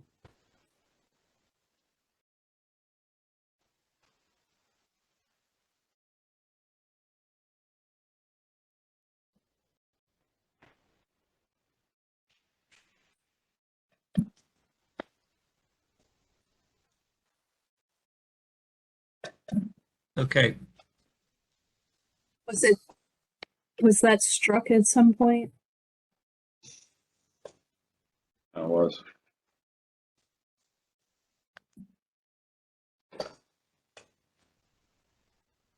Is everyone can see the resolution? I'm not sure. Yes, it does show up, Martha, and it looks like that clause that Mr. Khan just talked about was struck at some point in time.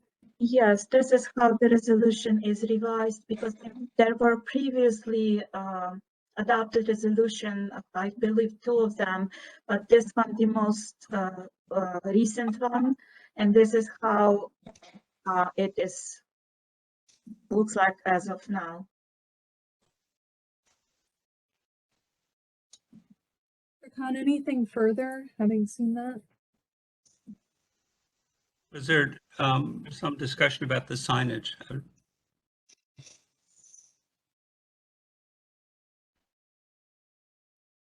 I think they answered then saying that they haven't addressed that yet in their design, and we haven't Speak seen to it a little bit. I mean, we've had some preliminary conversations. I mean, the intention would be to put some kind of a signage for the main business on the center up, high, and then the canopies that you see would be able to serve for tenant signage on there with some kind of a letter, applied letter kind of sign on the canopies.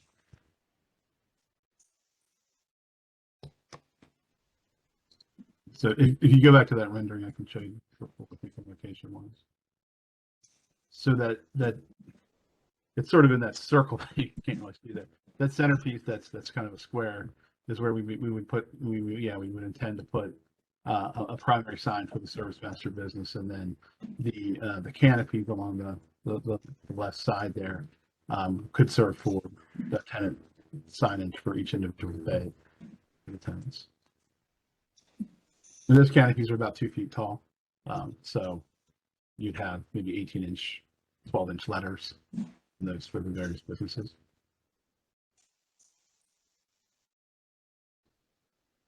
Mr. Khan, anything further?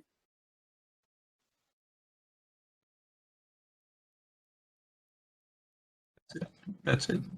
Okay, thank you. So I do share concern on a number of things with the building and the parking, especially having that clarification of the parking. It seems like there was some, debate, and over time that was changed. And I, as an urbanist, I admire the fact that we are putting these design guidelines in place and trying to pull buildings forward to the street as they were. I mean, if we look at those, the past older structures that you showed images of, those buildings are meeting the street appropriately. They have, the sidewalk is not along the curb. There's a planting strip and then the sidewalk, and then the building, sits proud on the street with no parking intervening. And I'm sure that resolution was changed to try to tighten that up. So as new buildings come forward, they are responding to that fabric of the neighborhood and getting away from the car dominant,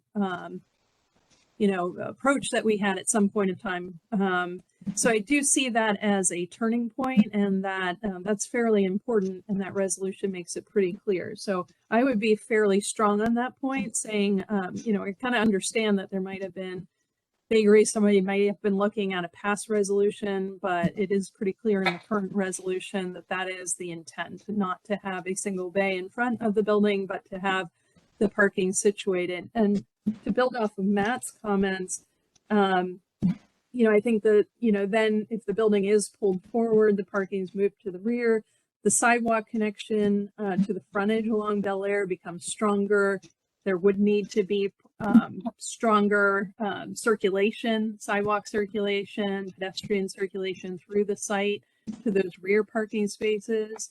And while I understand that you have 2 loading dock doors or those boxcar doors, it seems like a lot of the rear elevation could stand for some head-in parking to be accommodated there.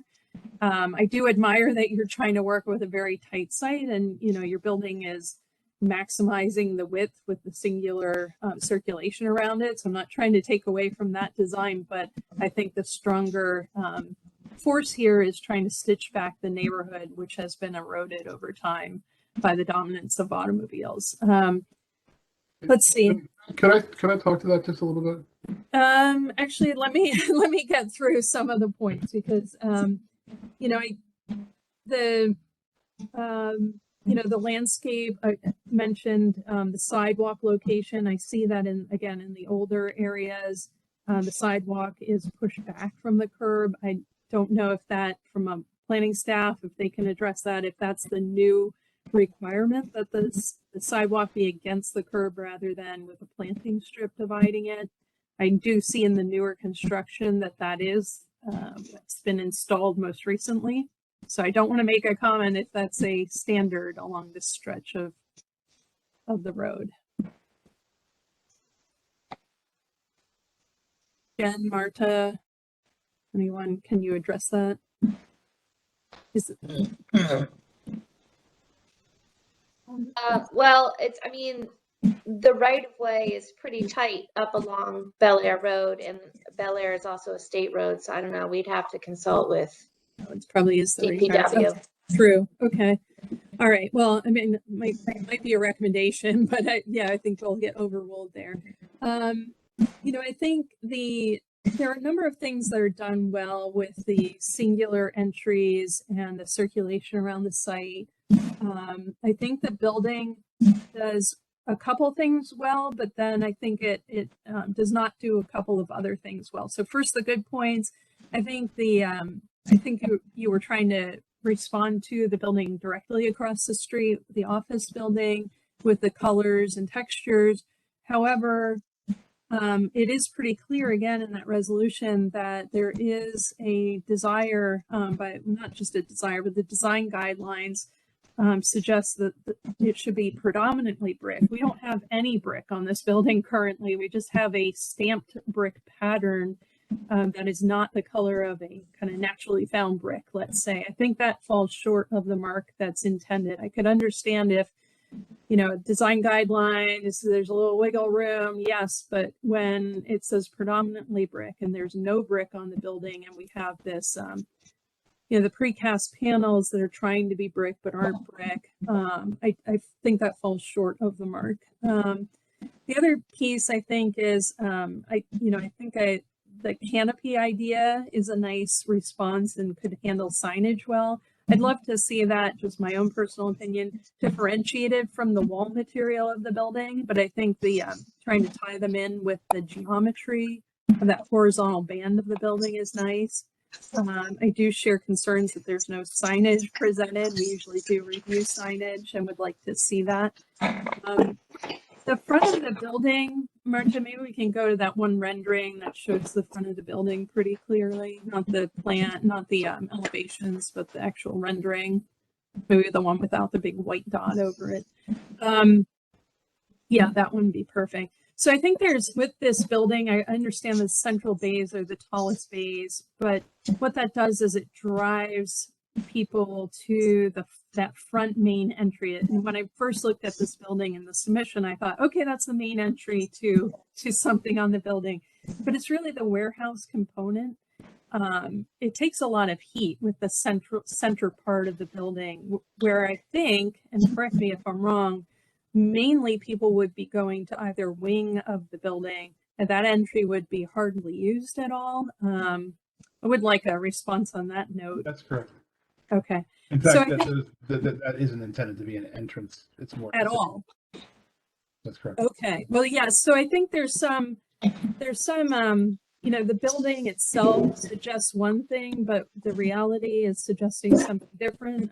So I think that needs to be addressed. You know, you have what looks to me is you have it almost looks like there are 5 potential entries, 2 to the left for potential future retail tenant space, 2 to the right for the office space, and 1 in the middle. I mean, you have a canopy. It's kind of suggested by the building architecture. I think there needs to be a better response to that reality of how the building's used. I think the breaking up of the massing is done well, but you know, and I think that center bay, I do like also if you're, you know, trying to mimic the storefront to break up that tall facade. So again, I think that's done well. I don't, over that central area where the brown is, it kind of bleeds into the horizontal band and makes almost like an inverted T shape. I don't think that's super successful, just a minor point. But again, it starts to emphasize that central bay when I don't think that's necessary with the use of the building. So those are, I mean, again, I'm really strongly on the side of the staff report and everything that's noted there, and then would add my comments. There is a lot of background noise, and I'll leave it at that. I mean, those are my comments, and I think the added architecture along with the comments from the staff report. Okay, so we've had a lot of discussion and back and forth. I'd like to see if the panel, somewhat brave person on the panel, would like to move to make a motion.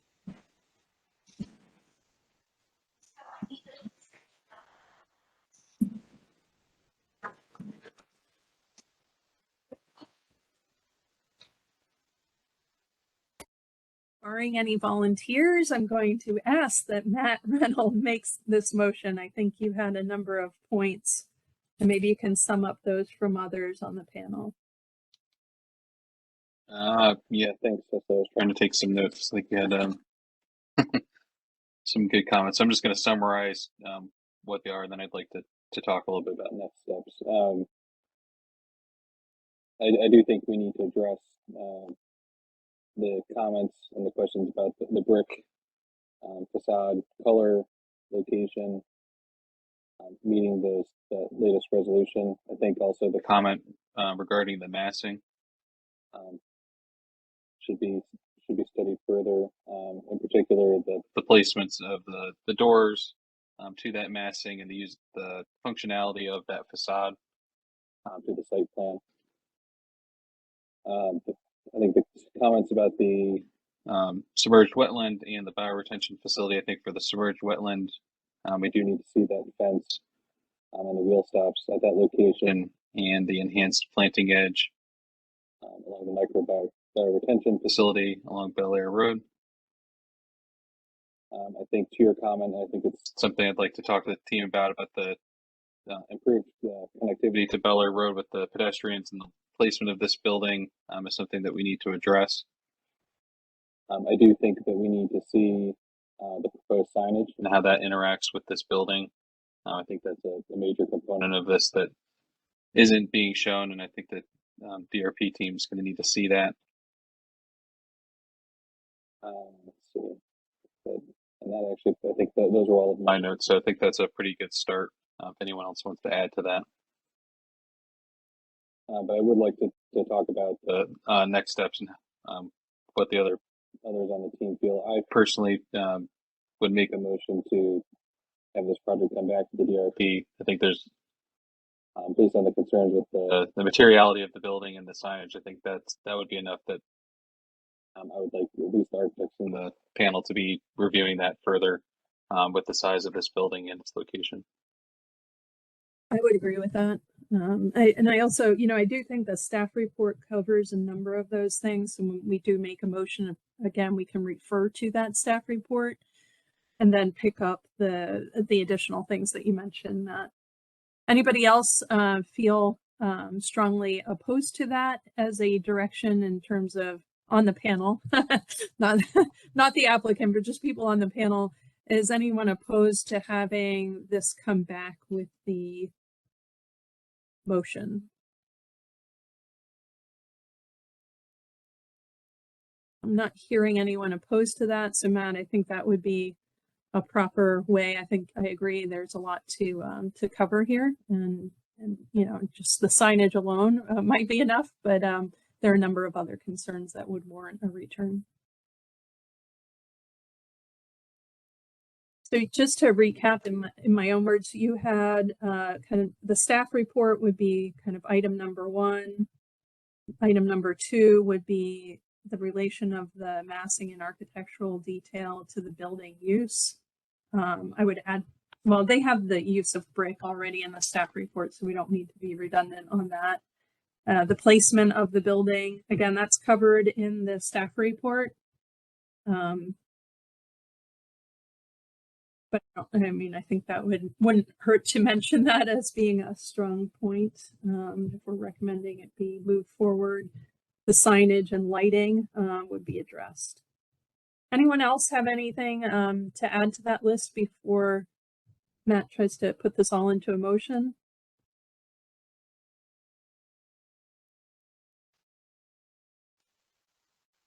I think Cecily, just the other one would just be some of those improvements around the stormwater facilities, which I'll add in. Yep. Okay, well, I would suggest give it a whirl. All right, lucky me. I propose a motion to have the applicant come back to the DRP review panel, focusing on the following comments and responses. The first is to address all of the comments in the staff report that was provided. The second, focusing on the massing of the building, in particular the door locations and functionality of that facade. 3 would be more information needs to be provided regarding the signage and the canopies. The 4th would be additional detail related to the planting edge along the micro bioretention facility along Baltimore Road, and the protection with a fence plus wheel stops at the submerged wetland along the submerged wetland in the rear of the property.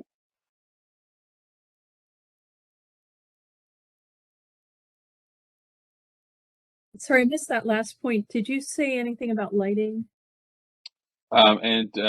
Yes, there no more detail needs to be provided regarding lighting, in particular related to the signage and some of the other comments noted in the staff report. Any clarification needed by staff before we move to get a second? Second. Well, first, I just want to ask, does anybody on the county need any clarification before we second this? I think we got it. No, we're good. Okay. Thank you. Thank you. Okay, now you're up. Any second? Second now. Thank you. And we'll move to a vote on the motion on the table. All in favor, say aye. Aye. Aye. Aye. Aye. Aye. Aye. Okay, that's unanimous and the motion passes. Thank you.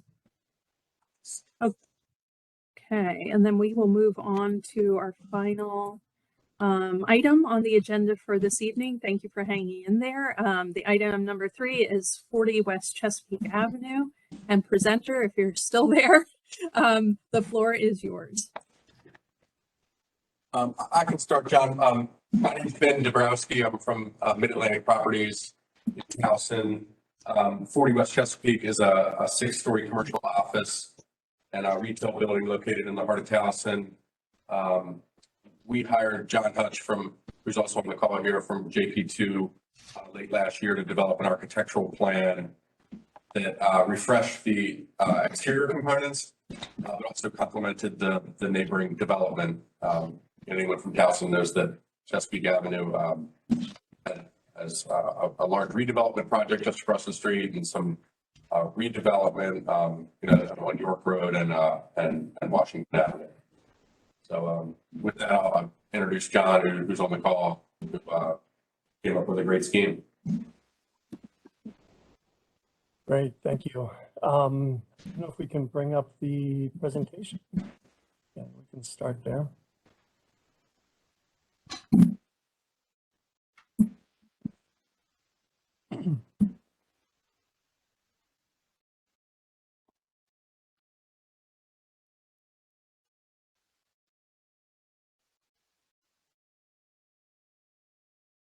Terrific. So this is a good contrast right here. Anybody who knows the building, it kind of fades in the background currently. It's been there for quite a while. So the top right is the existing elevation. It's a ribbon window style building with 3 towers, 1 in the center, and then 2 on the ends that are stair towers. It is basically it is fronting a parking garage, which is behind it. We look to do several things with the building. One is to address some technical issues in terms of some failing brick, same thing with some windows where gaskets have been are leaking, and so there's some window replacement that needs to be refreshed. It gave us an opportunity to look at the building anew and try to energize some life at the streets. I was going to say I lost the image. On the last project. Sorry, Marta, we're getting some background noise. Could you mute out others other than the speakers? Thank you. There we go. So that's the front page. If you can go to the next slide. This just talks about the location of the project. It's on the north side of Chesapeake Avenue. So it gets a lot of southern exposure in terms of the sun and everything. And it is just north of the Towson Row large development that is there to the south. Next slide.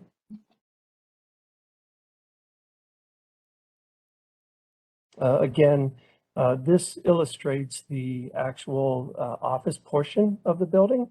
You can see that the parking garage that is behind it is attached to the building. So it is a single loaded corridor with offices facing to the south. Next slide.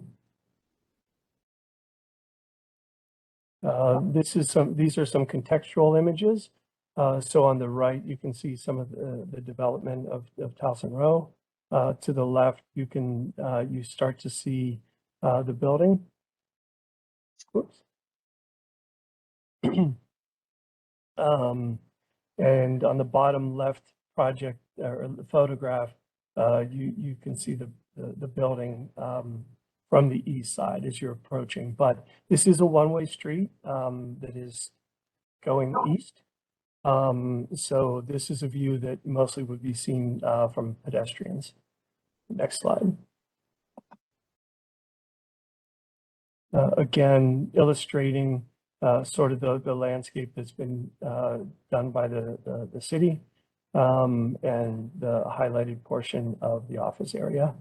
Next slide.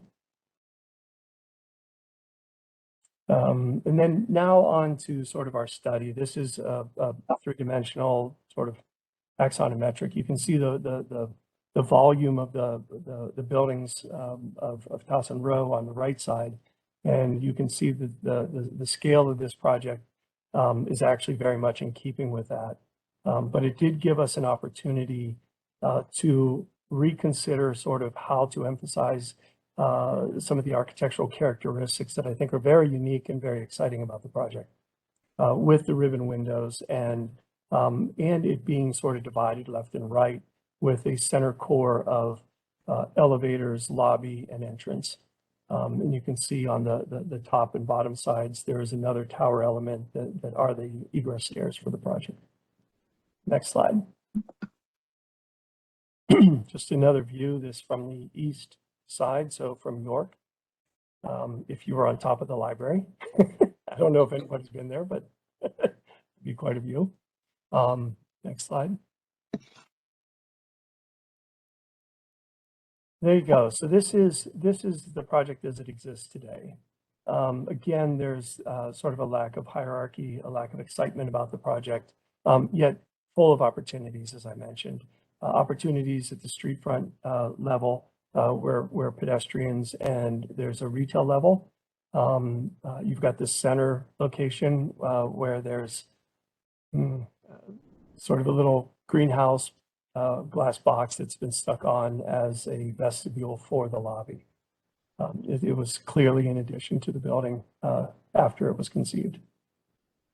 Next slide. Here you can see our proposal for the project. A lot of it, like I said, is to, it started as needing to, there's a lot of repointing of brick. There's glass replacement that needs to happen. And as we evaluated the project, we looked at it as an opportunity to sort of reimagine it. One with the entrance, which is highlighted in this particular slide, where you've got an entrance that has a little bit more presence, even though it's in the same footprint of the existing lobby. It has a little more visible signage right above the door. This would be an aluminum Conair 451T type vestibule with clear glazing so that you can see through, and the address on the vestibule. You can see that we're looking at a scheme that almost it basically relies on two colors rather than a monochromatic building. Where we're going with a darker gray called Gauntlet Gray, a Sherwin-Williams color on the brick, which relates to some of the projects to the south of this building. The taupe white, which we're looking at the center element and the stair towers that bookend the ribbon window portion and office portion of the building. Next slide.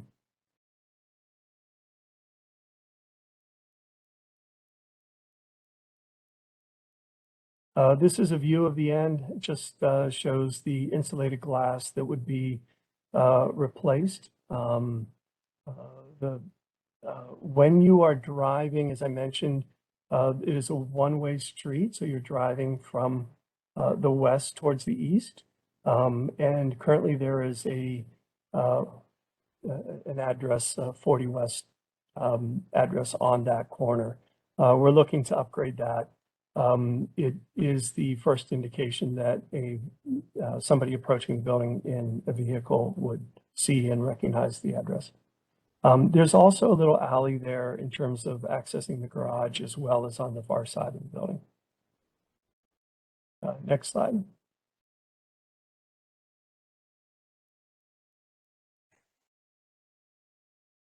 So here you get a little better view of the pedestrian level, even though this is from the street. So you get to see how the new vestibule, slides in there, is much more integrated with the mass that's above it, and also provides location and address. If you look at the storefront for the retail below, it is undercover. There is currently, it was originally conceived to have an internally lit sign for the tenants. We are looking to recreate that, basically back to its original inspiration.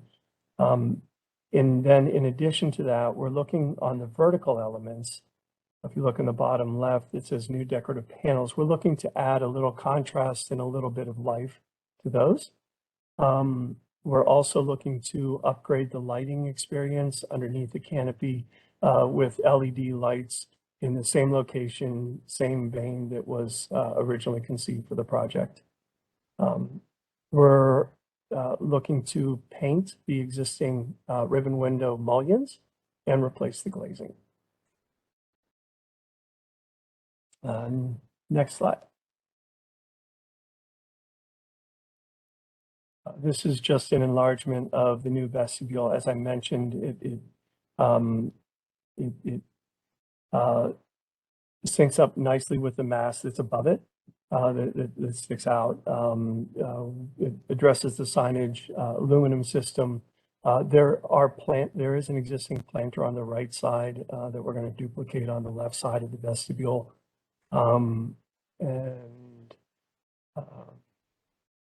There definitely has been some new landscaping along that street, as I mentioned, that the city provided. So it's a nice little environment in front of the pedestrian environment in front of this building now. Next slide, and I think that's the last one.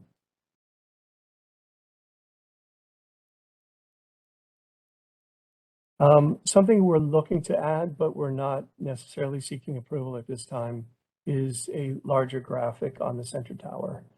This is something that's visible from further away, starts to articulate and give some interest to the center tower. That is something that we're exploring, but not necessarily looking for approval at this point. And that is all I have. Any other questions I can address? Well, we'll get to those, I'm sure, but thank you for the presentation. Before we do anything else, Jennifer, did you want to cut in here? Yeah, I'm not sure if it was mentioned in the beginning, but we do notice on these pages of this presentation, the Caves Valley Partners is also listed. Can you describe your relationship? Because it does affect some of the panel's members' involvement in this review. Okay, this has been Dabrowski from Mid-Atlantic. Mid-Atlantic Properties manages the building. The ownership of the building is a joint venture with it's Wayne Gioso and some of the fellows over at Caves Valley Partners, Arthur Adler. If that answers your question. Okay. Yes, yes, it does. And I will verbally recuse myself as we are active on the Cross Keys project with Caves Valley. So just to eliminate any conflicts, I will recuse myself. I will still act as facilitator for this section and get us to the conclusion, but I will not give any input on comments or motions. So with that, we'll move back to our schedule, and at this time the floor will be open for public input or feedback from the community. Again, if you're representing a community group, you'll have 5 minutes to speak, and those speaking as individuals will have two minutes. Marta, are there any speakers from the public? Not what I know, but Emre, Brett, Jen, anyone on your side? No, not from me. Okay. Nope. No speakers. None. Okay, so no speakers, Cecily. Okay. With that, we can move right into the staff report if you'll take us through that, Marta. Sure. Thank you, Cecily. So we prepared our staff report based on the downtown Towson district design guidelines, and I'll start with building principles architecture. So staff recommends approval of the proposed architecture subject to the following conditions.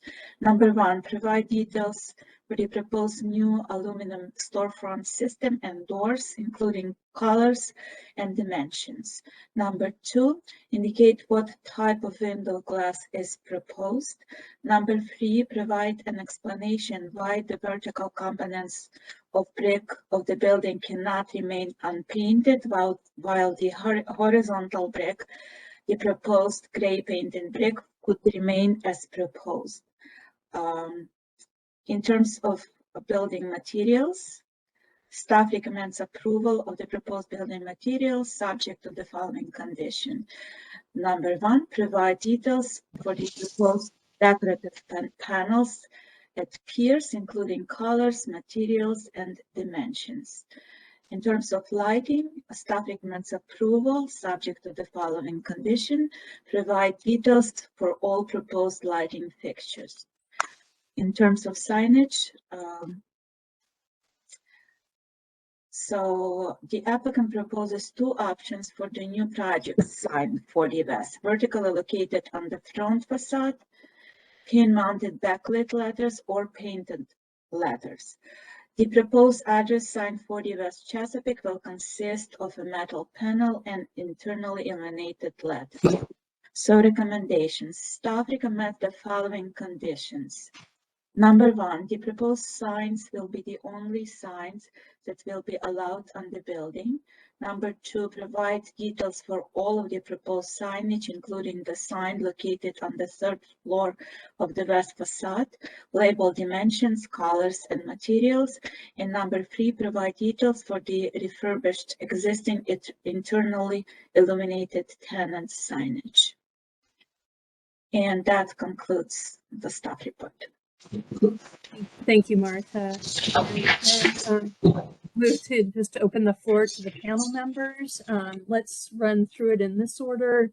Let's start with Mr. Khan.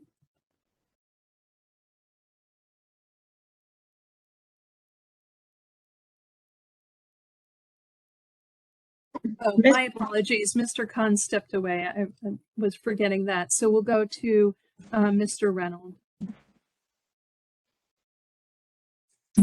Thanks, Cecily. Just a couple comments and questions. I guess the first is the documents reference improvements to the streetscape, new paving, treatments. The trees are shown in all of the renderings that aren't there today, but there aren't any details related to those improvements. So just wanted to see what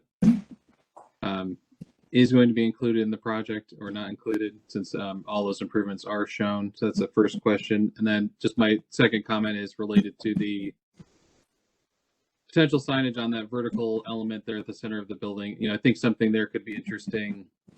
You know, the Circle East project with those two gray colors with the kind of the road sign, you know, was pretty clever. It's super simple, but just the slightly different color, you know, works well there. So, and maybe it doesn't have to stand out quite as much as what's shown there. It sounds like you're not looking for that approval, but that's just a suggestion to look at something there locally. But really, my comments are just related to the needing more detail if the streetscape and paving and planting improvements are going to be included, and then as part of that, just ensuring that the trees that are existing on the western end of the site are to remain as is.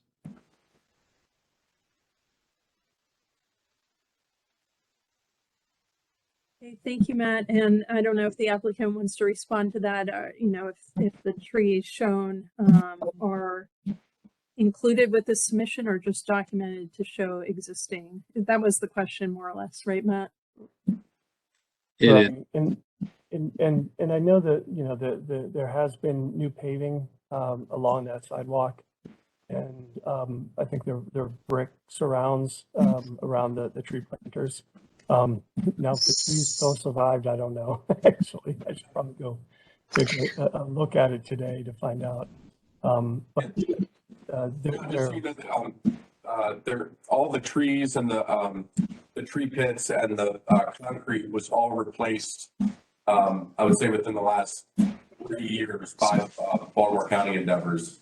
So all those trees, while the species may not match what's there, I want to say the bookends are 2 crepe myrtles, and then in between, I think you have the amount of tree pits correct. So if it's 4 in the middle or 5 in the middle, those are maybe Zelkovas or it's tough to tell because they're like small right now, but it really does look nice. The streetscape is already improved. So that, to answer Matt's question, new streetscape is not part of this project because it looks so beautiful with what was done by Baltimore County, and I think Nancy Hafford played a role in that with the Baltimore County or the Towson Chamber of Commerce. This is Jennifer in the planning department. I can speak further to that. The county did request that when the development across the street occurred, that the improvements would be made upon completion of that project. So it was done in partnership with those developers as well as the county. They covered some of the costs of the streetscape improvements. So the streetscape is new, it will not be changing. Great, thank you. Very good, thank you. And we'll go on to Mr. Sharma, Raj Sharma.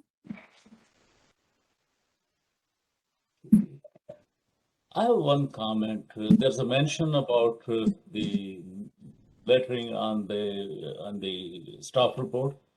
Something I feel odd. Can we go to the last slide, number 13, I guess that's what it is. Yeah. So the problem here, I see that each letter seems to be out of proportion. Looks like because they are italic. Number 2, there's no spacing between the 40 and W. So that correction, slight correction needs to be made.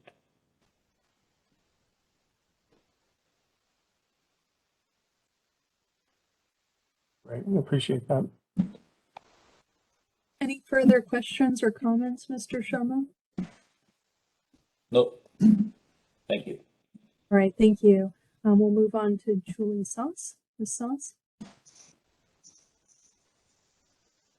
Thank you for the presentation, and thank you for the clarification on the streetscape. That was going to be my comment, so I have none. Okay, thank you. Short and sweet. Mr. Stevens, James Stevens? Yes. I must say, a very good presentation. I had some concerns about the banning of on the building and how that would really articulate on the facades with the towers being in the off-white, but it seems to work well. As far as I guess my only concern is really pertaining to the actual, I guess the window frames within the banning. Are we talking? I mean, you say that they're insulated glass, but are we talking double insulated? Are we talking triple insulated? Are we talking some type of solar tint to the glass? That I guess that's my only question and concern. You know, as far as how the banning and the gray works with the 3 vertical towers, it looks fine to me. It really seems to present the right type of refurnished facade and total picture that we really want that building to be. So outside of the upgrades to what the actual details of the window glazing is going to be, and I guess there was some concern about the decorative panels at the piers of what that actually is going to be. I mean, I see a certain design there, but more detail needs to be conveyed. Someone was saying something? No. But you know, and also as far as that your graphic on the center signage and what the possibilities of that being, I mean, that's a start. I mean, that's a good introduction, but you know, the corner signage and the entry signage works well, but you know, still there's you know, taking another look at how that center vertical tower can integrate a signage piece is worth exploring. But yeah, that's it for me. Okay, thank you. And that, I think, ends our comments and questions. If there isn't anything further, would someone like to make a motion? Just recall the staff report is there, and you can refer to, or again, just to. I guess I'll start. I'm fresh to this, but I'll start this. Okay. Please let's refer to the staff report. And I guess would we say that we are recommending this to go to the administrative review or another DRP session? It seems like it should go to the administrative review.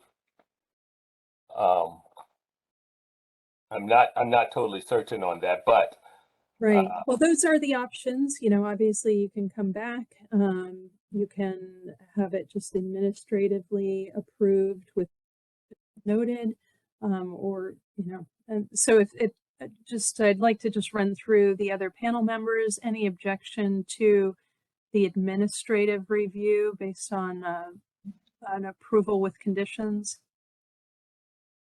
This is Matt. I would support that, Cecily. Raj, any other thoughts?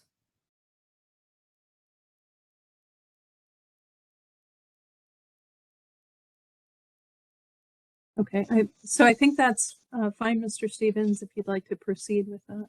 well, okay. I mean, outside of that, there was comment. I mean, it's obvious the streetscape is not needed as far as our review. The only other item that I have written down is pertaining to the comment by Sharma pertaining to the main signage at the center tower and the possibility of exploring that in conjunction with more detail on the glazing, on whether that's going to be, what is it? Is it actual double or triple glazing, or is it double insulated glass or triple? And is there any type of tint to the glazing? And I would say that the decorative panels at the piers are also an item. But I do believe that that's part of the staff report. I mean, are there any other issues that I missed?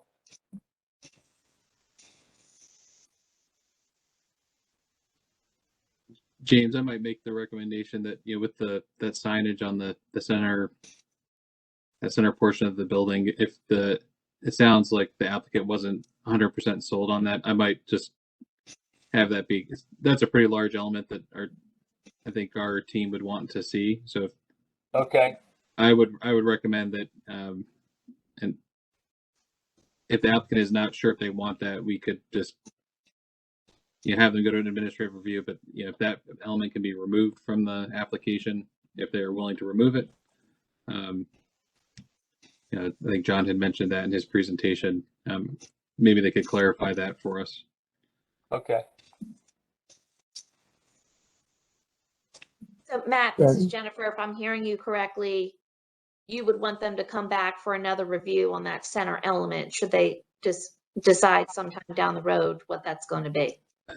That's correct. I mean, it's a significant, you know, size and impact on that building. Okay.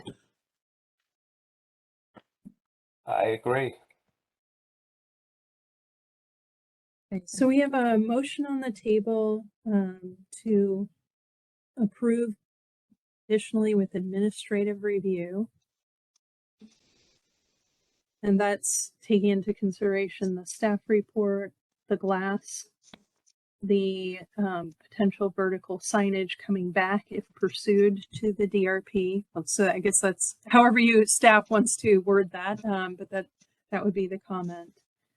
That is it. And I would suggest that we say conditionally approve the project with the exception of signage in the center tower to come back at a later date for a full panel review.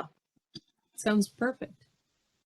Well, to me, but I probably need to not weigh in on that. Sorry, but well worded. I'll let the other panel members say if that's aligns with their viewpoints on this. Sounds fair to me.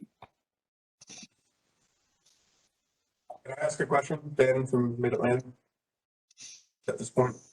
There is a motion on the table. So I mean, yes, if it's just a clarification question, I think go ahead. We'll allow that one question, but otherwise we want to get to seconding the motion. So go ahead. Okay. Would it be possible to review that administratively? this, and I talked to the center tower, any signage that was applied to that. I don't think we're gonna be in a position to do that, Ben, just because signage in the DTD is solely the responsibility of the panel. So to have the members weigh in is kind of critical. You could certainly ask for administrative review, and we could discuss that internally, but typically, because signage in the downtown Towson district does not adhere to the zoning regulations, it is solely based on the panel's review. It is kind of important. Thank you. Okay, so we have a motion on the table, including that provision. Do we have a second?